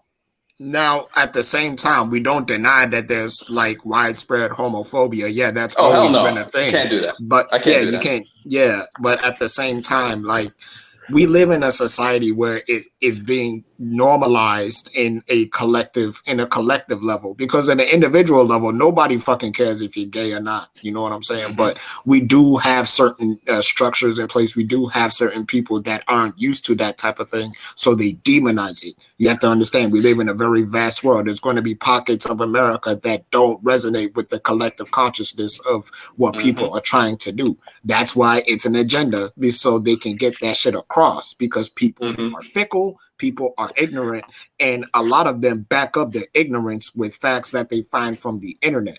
That's why they're trying to break those stigmas. Oh, yeah. But what we're trying to explain is that what you're hearing that is being projected from them isn't being said by isn't being said by those people. Right. 100%. That's who I want to hear from. I don't want to hear from somebody they put up. I don't want to hear from some comedian they have that's famous or somebody on the news that they pay. I want to hear real people. And that's that's what I look for when I like argue about shit. I get real world. That's why, for instance, like I used to argue with a lot of people, especially in LA, when it came to like immigration and Mexicans. Well, I would always have to tell them, well, number one, I'm a child of immigrants, and number two, first of all, I work with Mexicans. Well, I can't even just say Mexicans because there's a whole bunch of South American people that work there. But we'll just be general and say Mexican. But that means Guatemala and all that too. I've spoken to these people.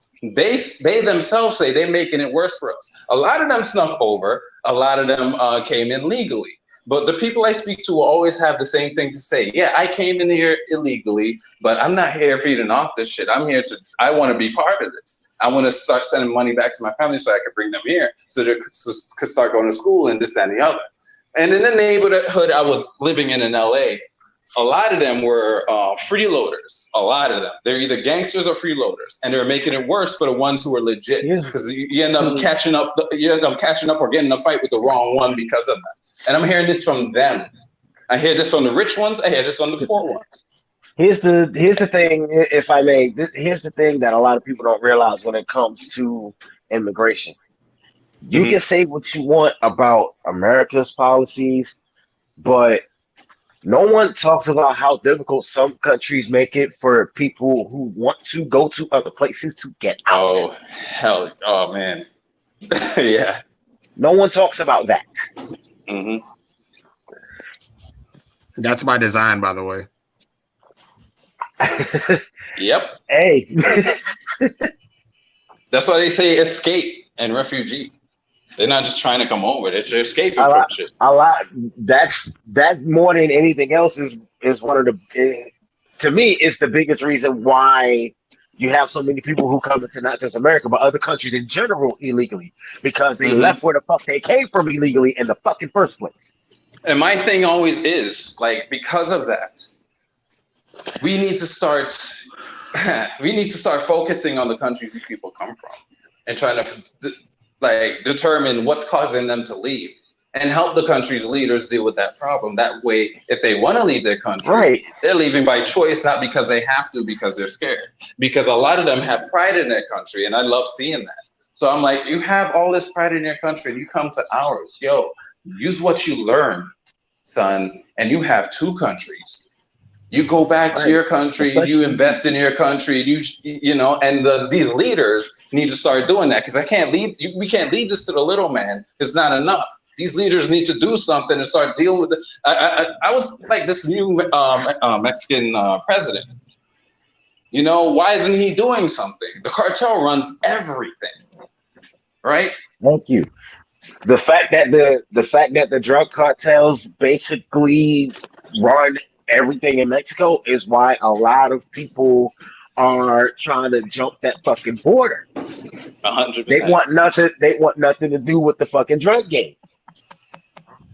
And they risk getting raped and all that shit and get into sex trafficking just to come over here. I'm like, yo. Here's something. Here's what a lot of people don't know about Mexico though. The two things that basically have fed the Mexican economy for the past God knows how many fucking years: the drugs and tourism. Mm-hmm. Them two things. If you've ever been to Mexico, it ain't much there. Except the donkey show. But go ahead. He did. Ray, you funny as shit. You know what else part is about there? that statement is he's not wrong. You know what else is there, Dion? What? There's a big fat policeman at the door. Okay, for that one, go sit in the corner.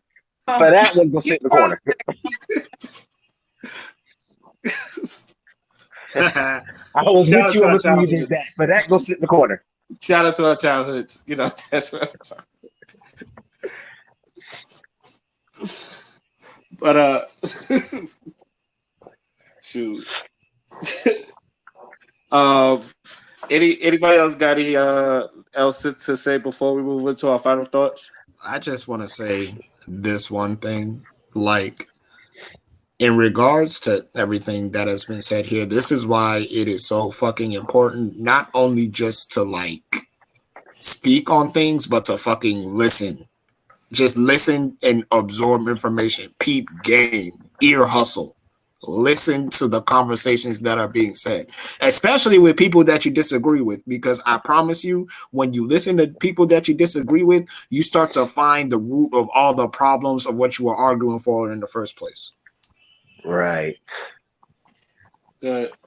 Also, and I'm pretty sure I've said this millions of times, I've seen gay shit all my life. Not once did I ever wanted to suck a dick. So I don't understand, like, I understand there are followers, there are sheeps, but I'm pretty sure a lot of people, when they're old enough, they come to a decisions where whether like they want to do something, they want to do some alternate stuff and all that other stuff. I understand that there are even recruiter gays where people go tell you, how do you know you're not gay if you ain't tried and all that other stuff. So, but most of the time, those people were always interested. They just need someone to like show it to them. But most of the time, I do not think they're brainwashed. I don't think they're brainwashing the youth. I think we give, for some reason, I think as adults we think kids are dumb, even though we've been kids ourselves. But I've always said kids are smarter than you think. Yes, they are sponges and they absorb a lot of things, but it's mostly going to good parenting. And also, I do believe they're trying to emasculate the black man, but I don't blame the LGBT for it. I mostly think it's white supremacy because I do think they fear us. And like I said, that was a rabbit hole I was going down. I didn't want to go down the rabbit hole. That's what I was going to say. That was the rabbit hole. I was going to follow that rabbit hole. I mean, I don't know if we're not going to make this a lengthy thing, are we? But I mean, I don't care. Oh, no, I'm not touching it anymore. I'm done. That is a conversation we can definitely have, though, because we can go. Yeah, we can go down that rabbit hole. That's a separate. I feel like that's a whole episode of a podcast in itself, though.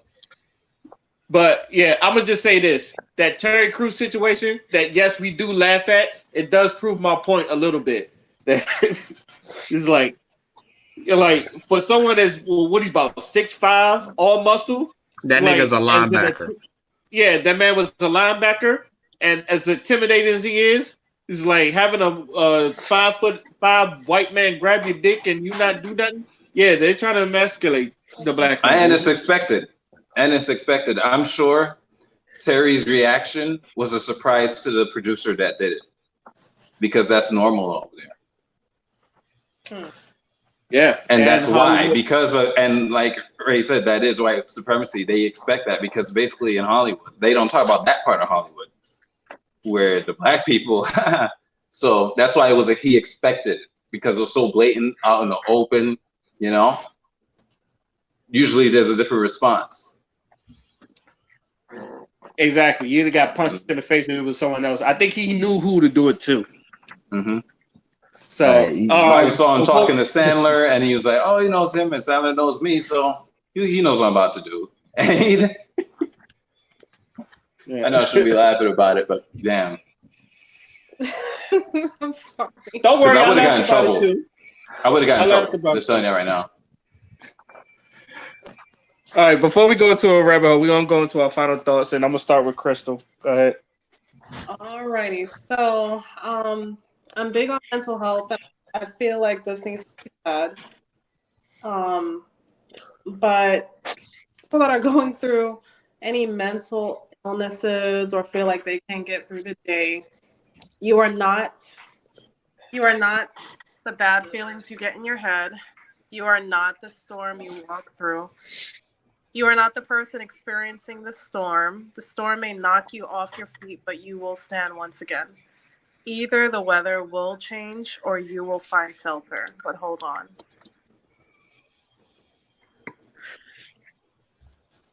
I like that. Yellow is the color of sun rays. Dion, is on you. Sticking in the realm of mental health, particularly leaning towards men's mental health. There's a video I saw earlier today on TikTok, and it just had me thinking. All I could say was like, wow, because the guy was basically talking about how men these days are lost because pretty much to sum it up, because I don't remember everything he was saying verbatim, but between the societal, standards and all these things that on one hand women expect of us, but then now it's insulting if we do and say certain things. It's just we don't know what to do. We don't know how we're supposed to act towards women these days. We don't know how we're supposed to treat them in certain situations. We don't know how to handle certain things. We're out here, with basically no one to talk to, no one to turn to, because the moment we start trying to ask questions and get help with this, that, and the third, seeking any type of comfort, now we're deemed less than, just because as men we're expected to just just suck it up and take it. Like, he brought up the fact that the rate to the suicide rate between men and women, like the significant difference. A man is 3 times more likely to kill himself than a woman. 3 times more likely. But the emphasis is always put on, taking care of the woman. And this isn't me, like, this isn't bashing. Someone's going to hear this and call this woman bashing, I'm sure. But all I'm saying is, with all of the emphasis that's put on women and looking out for them, and self-love and self-care when it comes to women, where's that energy for us?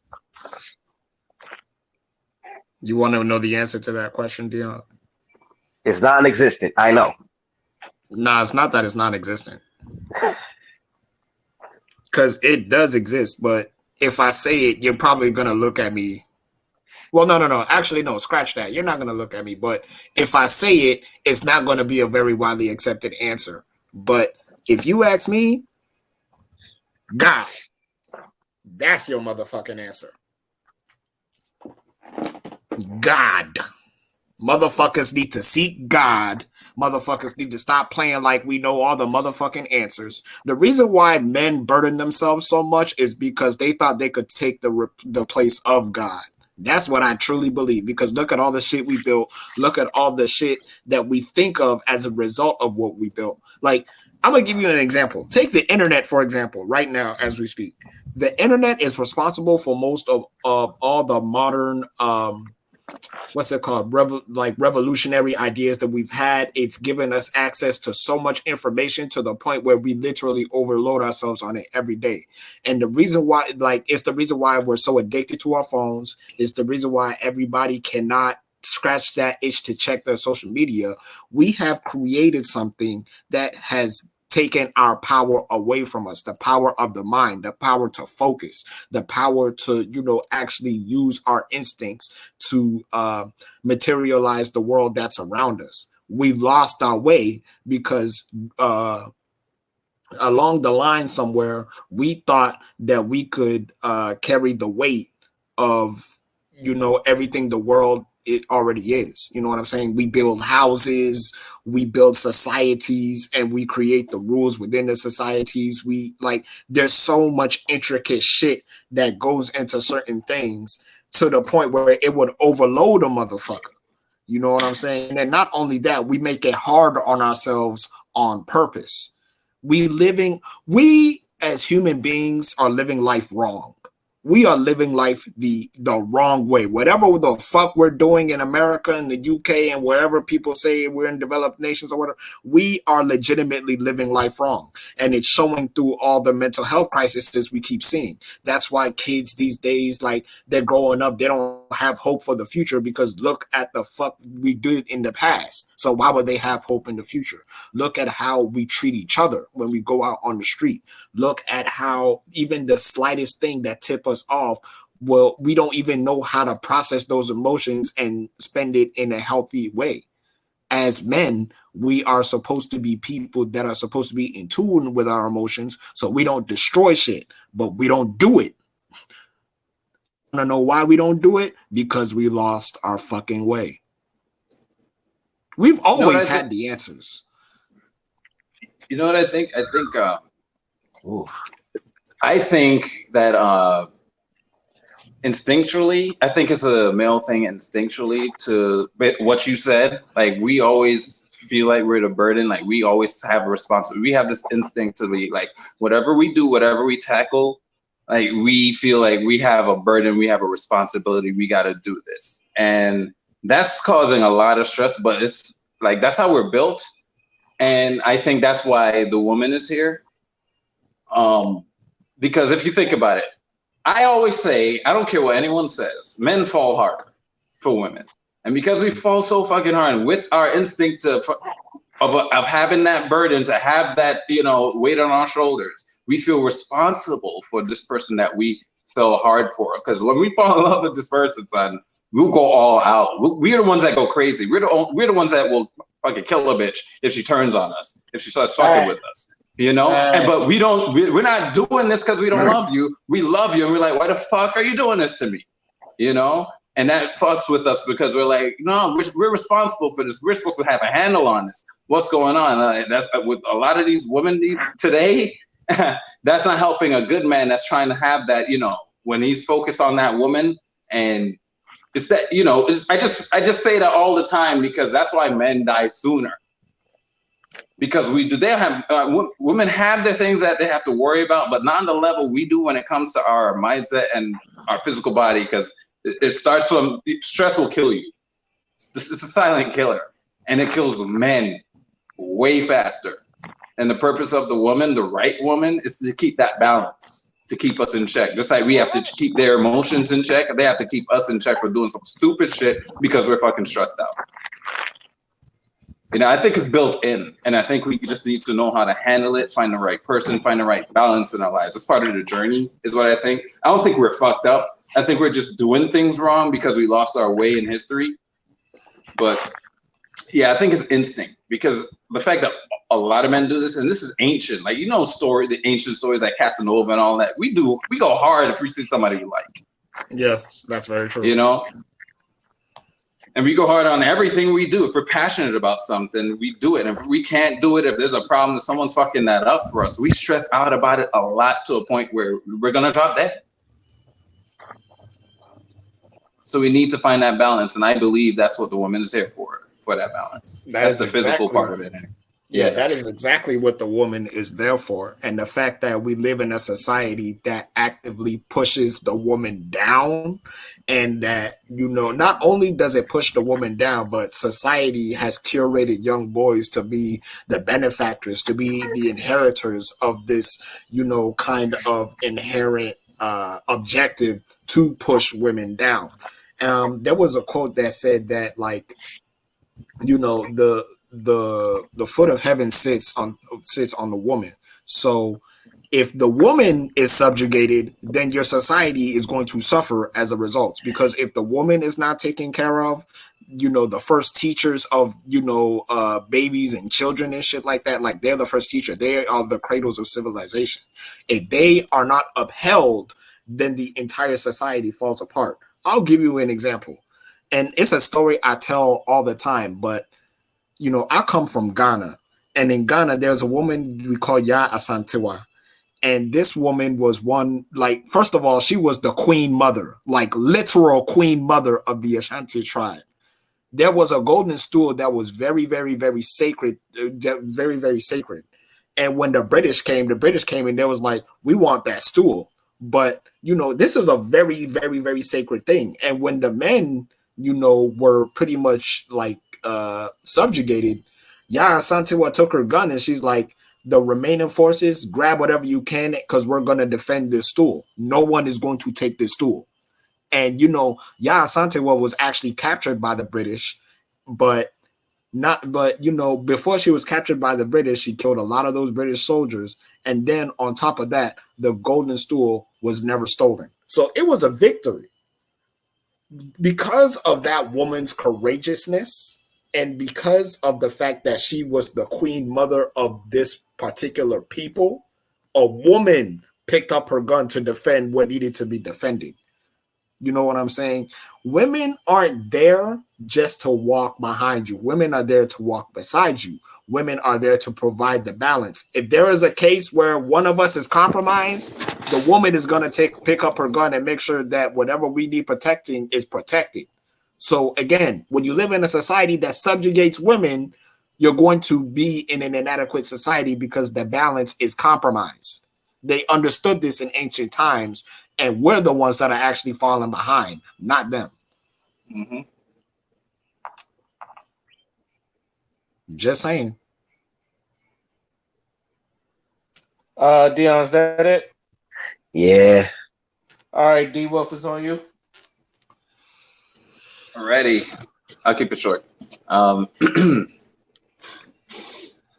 Schools don't teach you to learn; they teach you how to memorize and regurgitate. And basically, I'm saying they teach you what to think and not how to think. And that came to mind based on our discussion earlier. Because the way schools are now, no, we need to learn how to go outside of that. And I'm an advocate for homeschooling. So if I have to teach I don't care if it's a girl or a boy. If I teach my son or daughter, if they need to know labor, I'll teach them how to fix a car. You know, I'll take that fucking time, or the mother will take that fucking time. I'd rather that than this bullshit that's going on, because this is how we have to do it to stay, keep it in house, especially amongst us. We have to deal with the system feeding our kids bullshit. Then we have to argue with our kids like, that's not true, but you told us to go to school. That's what they're teaching us. But no, that's not true. That's going to cause confusion. They're going to rebel, all that shit. No, let's keep it in house, keep it clean, and let's show these people how Black people do it. That's right. And that's my thoughts. Father is on you. All right. So I'm gonna be super quick, and I just want to give a shout out to my boy Malachi Black. Showed up on AEW with the fire freaking entrance, like they didn't disappoint me. That man went into the ring and kicked Cody Rhodes in the head, 1, 2, 3, put his foot on him, Jericho style, and he whooped that man so hard the man was about to retire. And then the man came back, said, "No, you're not about to retire," and hit him with a crutch, and then left. When I tell you that, like, Malachi Black, Aleister Black, Tommy N, whatever you want to call this man, is one of my favorite wrestlers right now. Like, I'm happy they giving this man his flowers right now. I'm excited. Thank you, AEW. Thank you, and thank you, motherfucking Malachi Black. Shit. What do you think is going to come and bring Wyatt? But I hope he finds his way, but you know what? I honestly think that whatever he's going to do next is going to be really good. I don't even really think he needs to be at AEW or like anything like that. I just think whatever he does is going to be fire. Just wait and see what he does, because I'm pretty sure it's going to be fire. I didn't know whose idea it was to release him, what kind of drugs they were taking. John Laurinaitis and Nick Khan, I think. Nick Khan. Yeah, Nick Khan. He had a hefty contract. What kind of drugs were you on? The creativity. It's the creativity he brings to the table for me, and you throw that away. Yeah, bro. You know this company. Have you been watching this company? Not even that. Like, I always tell you, like, just like expand your horizons. Like, watch other shit. I do, but it's just this case in particular. It's just like, wow. I mean, it's not going to be the last time. In particular, but it's even some bad firings, But this one in particular is just what. Yo, this is why I think Vince McMahon is going to sell that company, because like none of this shit makes sense, and he got to be. At this point, he got to be. That's got to be the nail in the coffin. Nah, you want to know what the nail in the coffin was? The nail in the coffin was CM Punk. Ever since CM Punk, that was the nail in the motherfucking coffin. Yeah. And not only that, I'm going to say CM Punk and I'm also going to say Andrade because how the fuck do you release Andrade?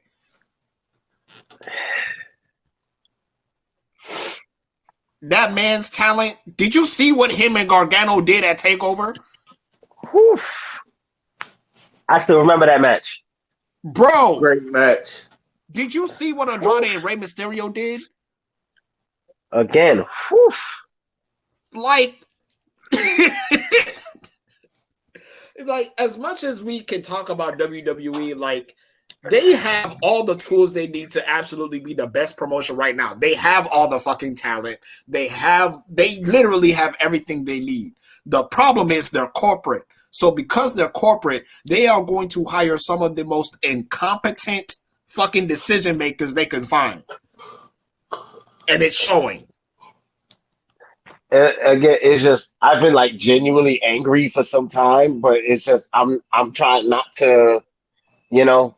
It's not worth being angry because it's not going to be the last time that's happening. That's why I'm like, you know what? That's why I'm like I'm not gonna blurt out like everything right now because it's just like, you know, why?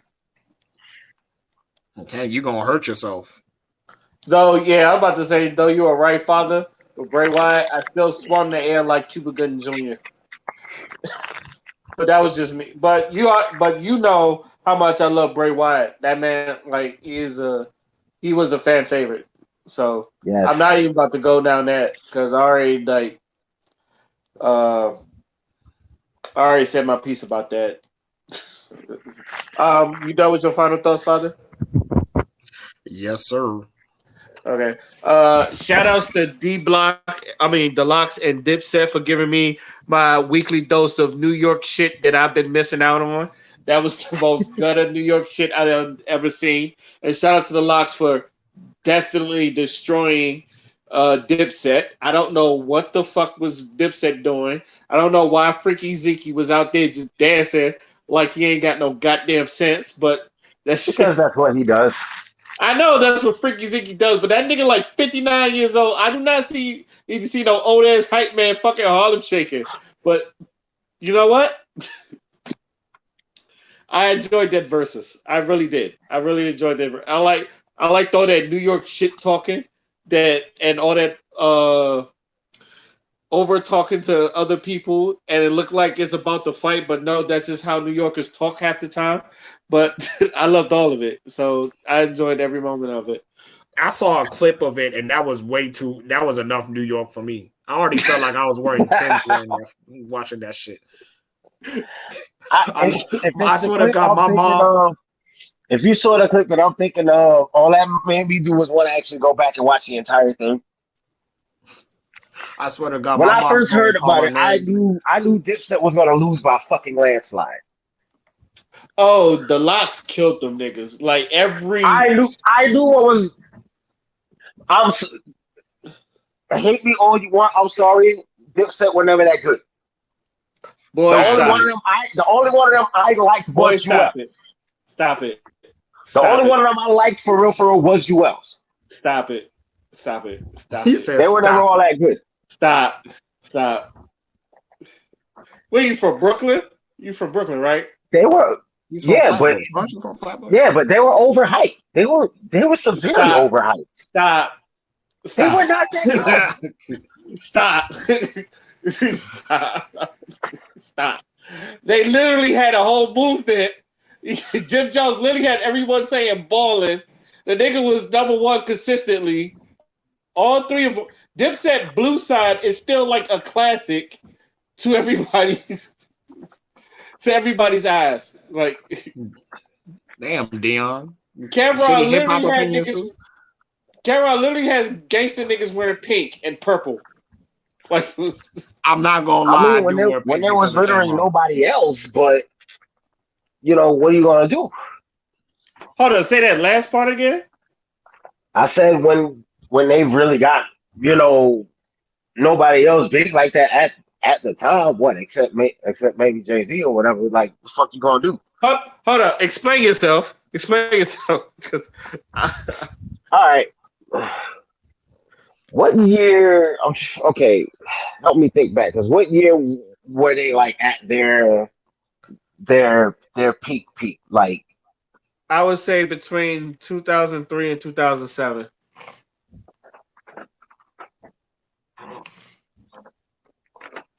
I'm trying to think off the top of my head who else was out there at that time In New York or just in general? particularly out of New York. Let me see. G Unit. You still had G Unit. They had just like between 2003 and 2007. Yes. And G Unit was still in full swing.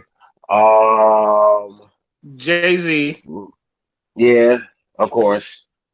That kind of goes without saying. And the Locks. The Locks, Rough Riders. Rough Riders, but Rough Riders was starting to kind of die down at the time. There was some things going on there. DMX was still going platinum. What are you talking about? And then you had the Locks that was also on Rough Riders. What are you talking about? When did one of DMX boys get in that accident or whatever, and that's when shit started to go sideways for them, because he was the main one taking care of like a lot of the behind the scenes shit, like a lot of their money and shit. And once he got hurt, like a bunch of other shit got fucked up for them, because it was around, because all that happened around then. I mean, Rough Riders still doing their shit, but again, you had Dipset and G Unit, in particular G Unit, on the rise.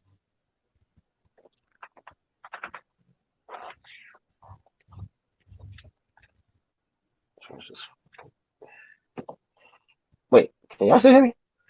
I can. Okay, it went quiet as a motherfucker. I thought he was gonna respond. Ray, you there? Damn, he died. Wrong. Oh shit. Oh man. This is hilarious. I always thought they were. Yeah, hello. I didn't like them as much as I like some of the other cats that were out, basically. Did you hear what Dion said? They were alright, but I heard everything. I think Dion killed my feed. That's what I knew that had something to do with it, because I'm like, yo, the fact that Ray's not responding, I think Dion actually broke this man. What's your response, Ray? I'm giving him a Doc Rivers look. That's what G Unit was literally had 4 niggas with platinum albums. Like at the same time. Like at the same time. It's like, well, I mentioned them. Yeah, G Unit in particular was on the uptill at that point. Fabulous was also there, and he was still like selling records. And then you have Jay-Z.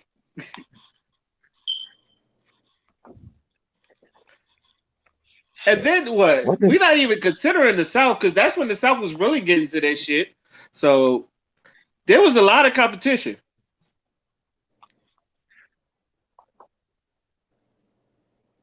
It is New York. True. It is New York. I mean, don't get me wrong. Like 50 beefing with everybody from New York. Oh, I ain't even mentioned Murder Inc. and Ja Rule. I ain't even mentioned them. Are they worth mentioning? Yes. Huh? Yes, they are. Are you serious? If you say so. Are you serious? Ja Rule had everything on lock. And then I Ashanti kind of was still counted stuck Ja around. Rule.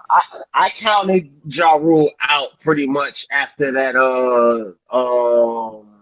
that Blood in My Eye album. That's what I knew he was through. That doesn't take Nigga, away from his other albums. Def Jam Vendetta is literally 2/3 New York artists. Literally.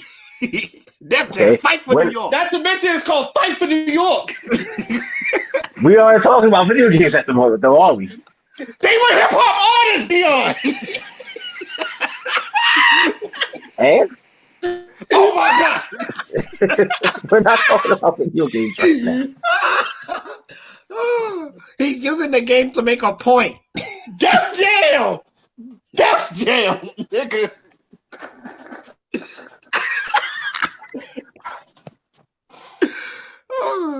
Dion, you're the best. I just want you to know you're the greatest. Nigga, Joe Budden had his one and only hit. And that shit went by. Like, what are we talking about?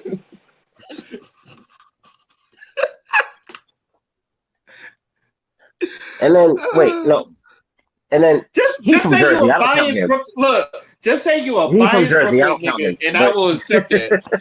Just say you a Yeah. biased Brooklyn nigga, I accept it. I'm not You biased. I just wasn't in the Dipset like that. That's it. I could even take that one, but you can't say like they weren't right. Yeah, you can't say that. I don't know. It's just me. Like I said, me personally, I thought they were decent, but I didn't get like all the hype behind them. Okay. You know what? I will accept that. I am going to before I pop a goddamn blood vessel. Oh shit. My God. I said, who? Matter of fact, now I'm curious. Who was you listening to at around that time, Dion? Between 03 and 07, let me see. I had most of Fab shit. Of course, Jay-Z. Basically anything DMX related I had my hands on.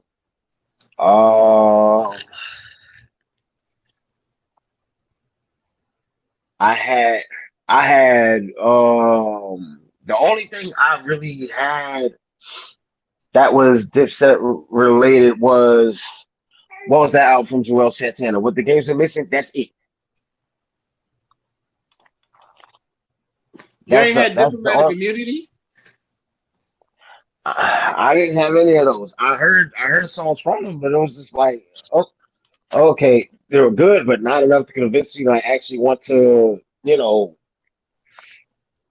put up money for the shit. Nigga, it was Word. 2003, 2007. You ain't had to. You had LimeWire. Nigga, I LimeWired everything. I missed that. Can we bring it back? I do too, because streaming sucks sometimes, especially when there's no Wi-Fi. Especially you at the airport. That sucks. Right. Honestly, I miss my iPod. I used to have nothing but all this shit. I thought I was the only one. I guess at least I'm not.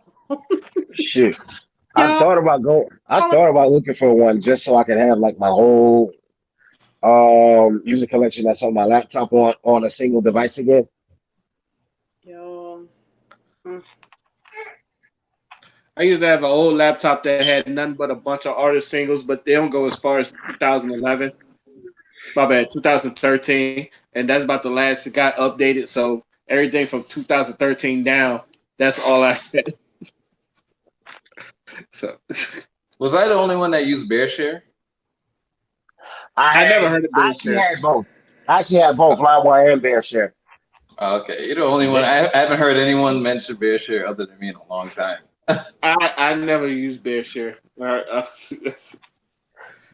BearShare was a little tricky though. I was back and forth between LimeWire and BearShare when I was trying to download my shit. That's funny because I used to just download the MP3 straight up. Yeah, that's From why I did BearShare, you can do multiple things. You could do videos, different file types, whatever you could find, or just straight up MP3s or any other sound files. Yeah, but if you had the WAV file, because them WAV files was pretty big too, so that's how you know you got the actual quality shit. Yeah, because MP3s were compressed. Yep. That's why they're not as good as like CDs and stuff like that. Yeah, because they're compressed. That's why when people were making fun of people that listen to CD players, they didn't realize that was the reason. Yeah. When the MP3s came out, they didn't realize they stuck to the CDs because it's like the best quality. That's why cars still had it for a while, even though the satellite radio and all that came out, and you could hook your MP3 to it. They still had CD players because people know the sound quality is much better. I used to burn CDs after. If I get a good quality file on BearShare, I just burn CDs from there. Oh shit! I'd always change it, or if I end up in school, I do it on the school computer. They're able to actually do it better to change the quality. I had a and little the sound side file. hustle I was doing at one point. What I would do was, okay, I would be downloading shit or whatever, but what I was doing, I had people coming to me wanting, like, you know, actual albums or whatever. So I would just tell the motherfucker, hey, look, give me a day. Instead of going on iTunes or to a music store or whatever, pay $15, $20 for, you know, for whatever album or whatever, give me $5. I'll have that shit for you by tomorrow. Yep. You was the bootleg man. That's how you did it. Oh no, that's how I used to get most of my CDs. If I wasn't like ripping shit from actual albums, I was getting them for the bootleg man. So. And I ripped all that shit. I tore right off of either BearShare or LimeWire. I had somebody, you remember Donald Jones' first album, Where I Want to Be? I got that whole motherfucker off of LimeWire. That was a good album too. I like that album. Oh yeah.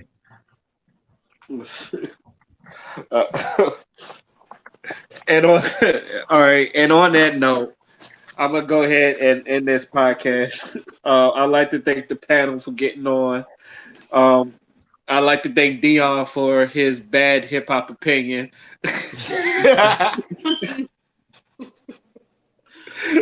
I'd like to thank y'all for listening to hear us talk our shit again. This is, you know what? Let me just say podcast, and I'm signing out. Peace. Cheers. Yep.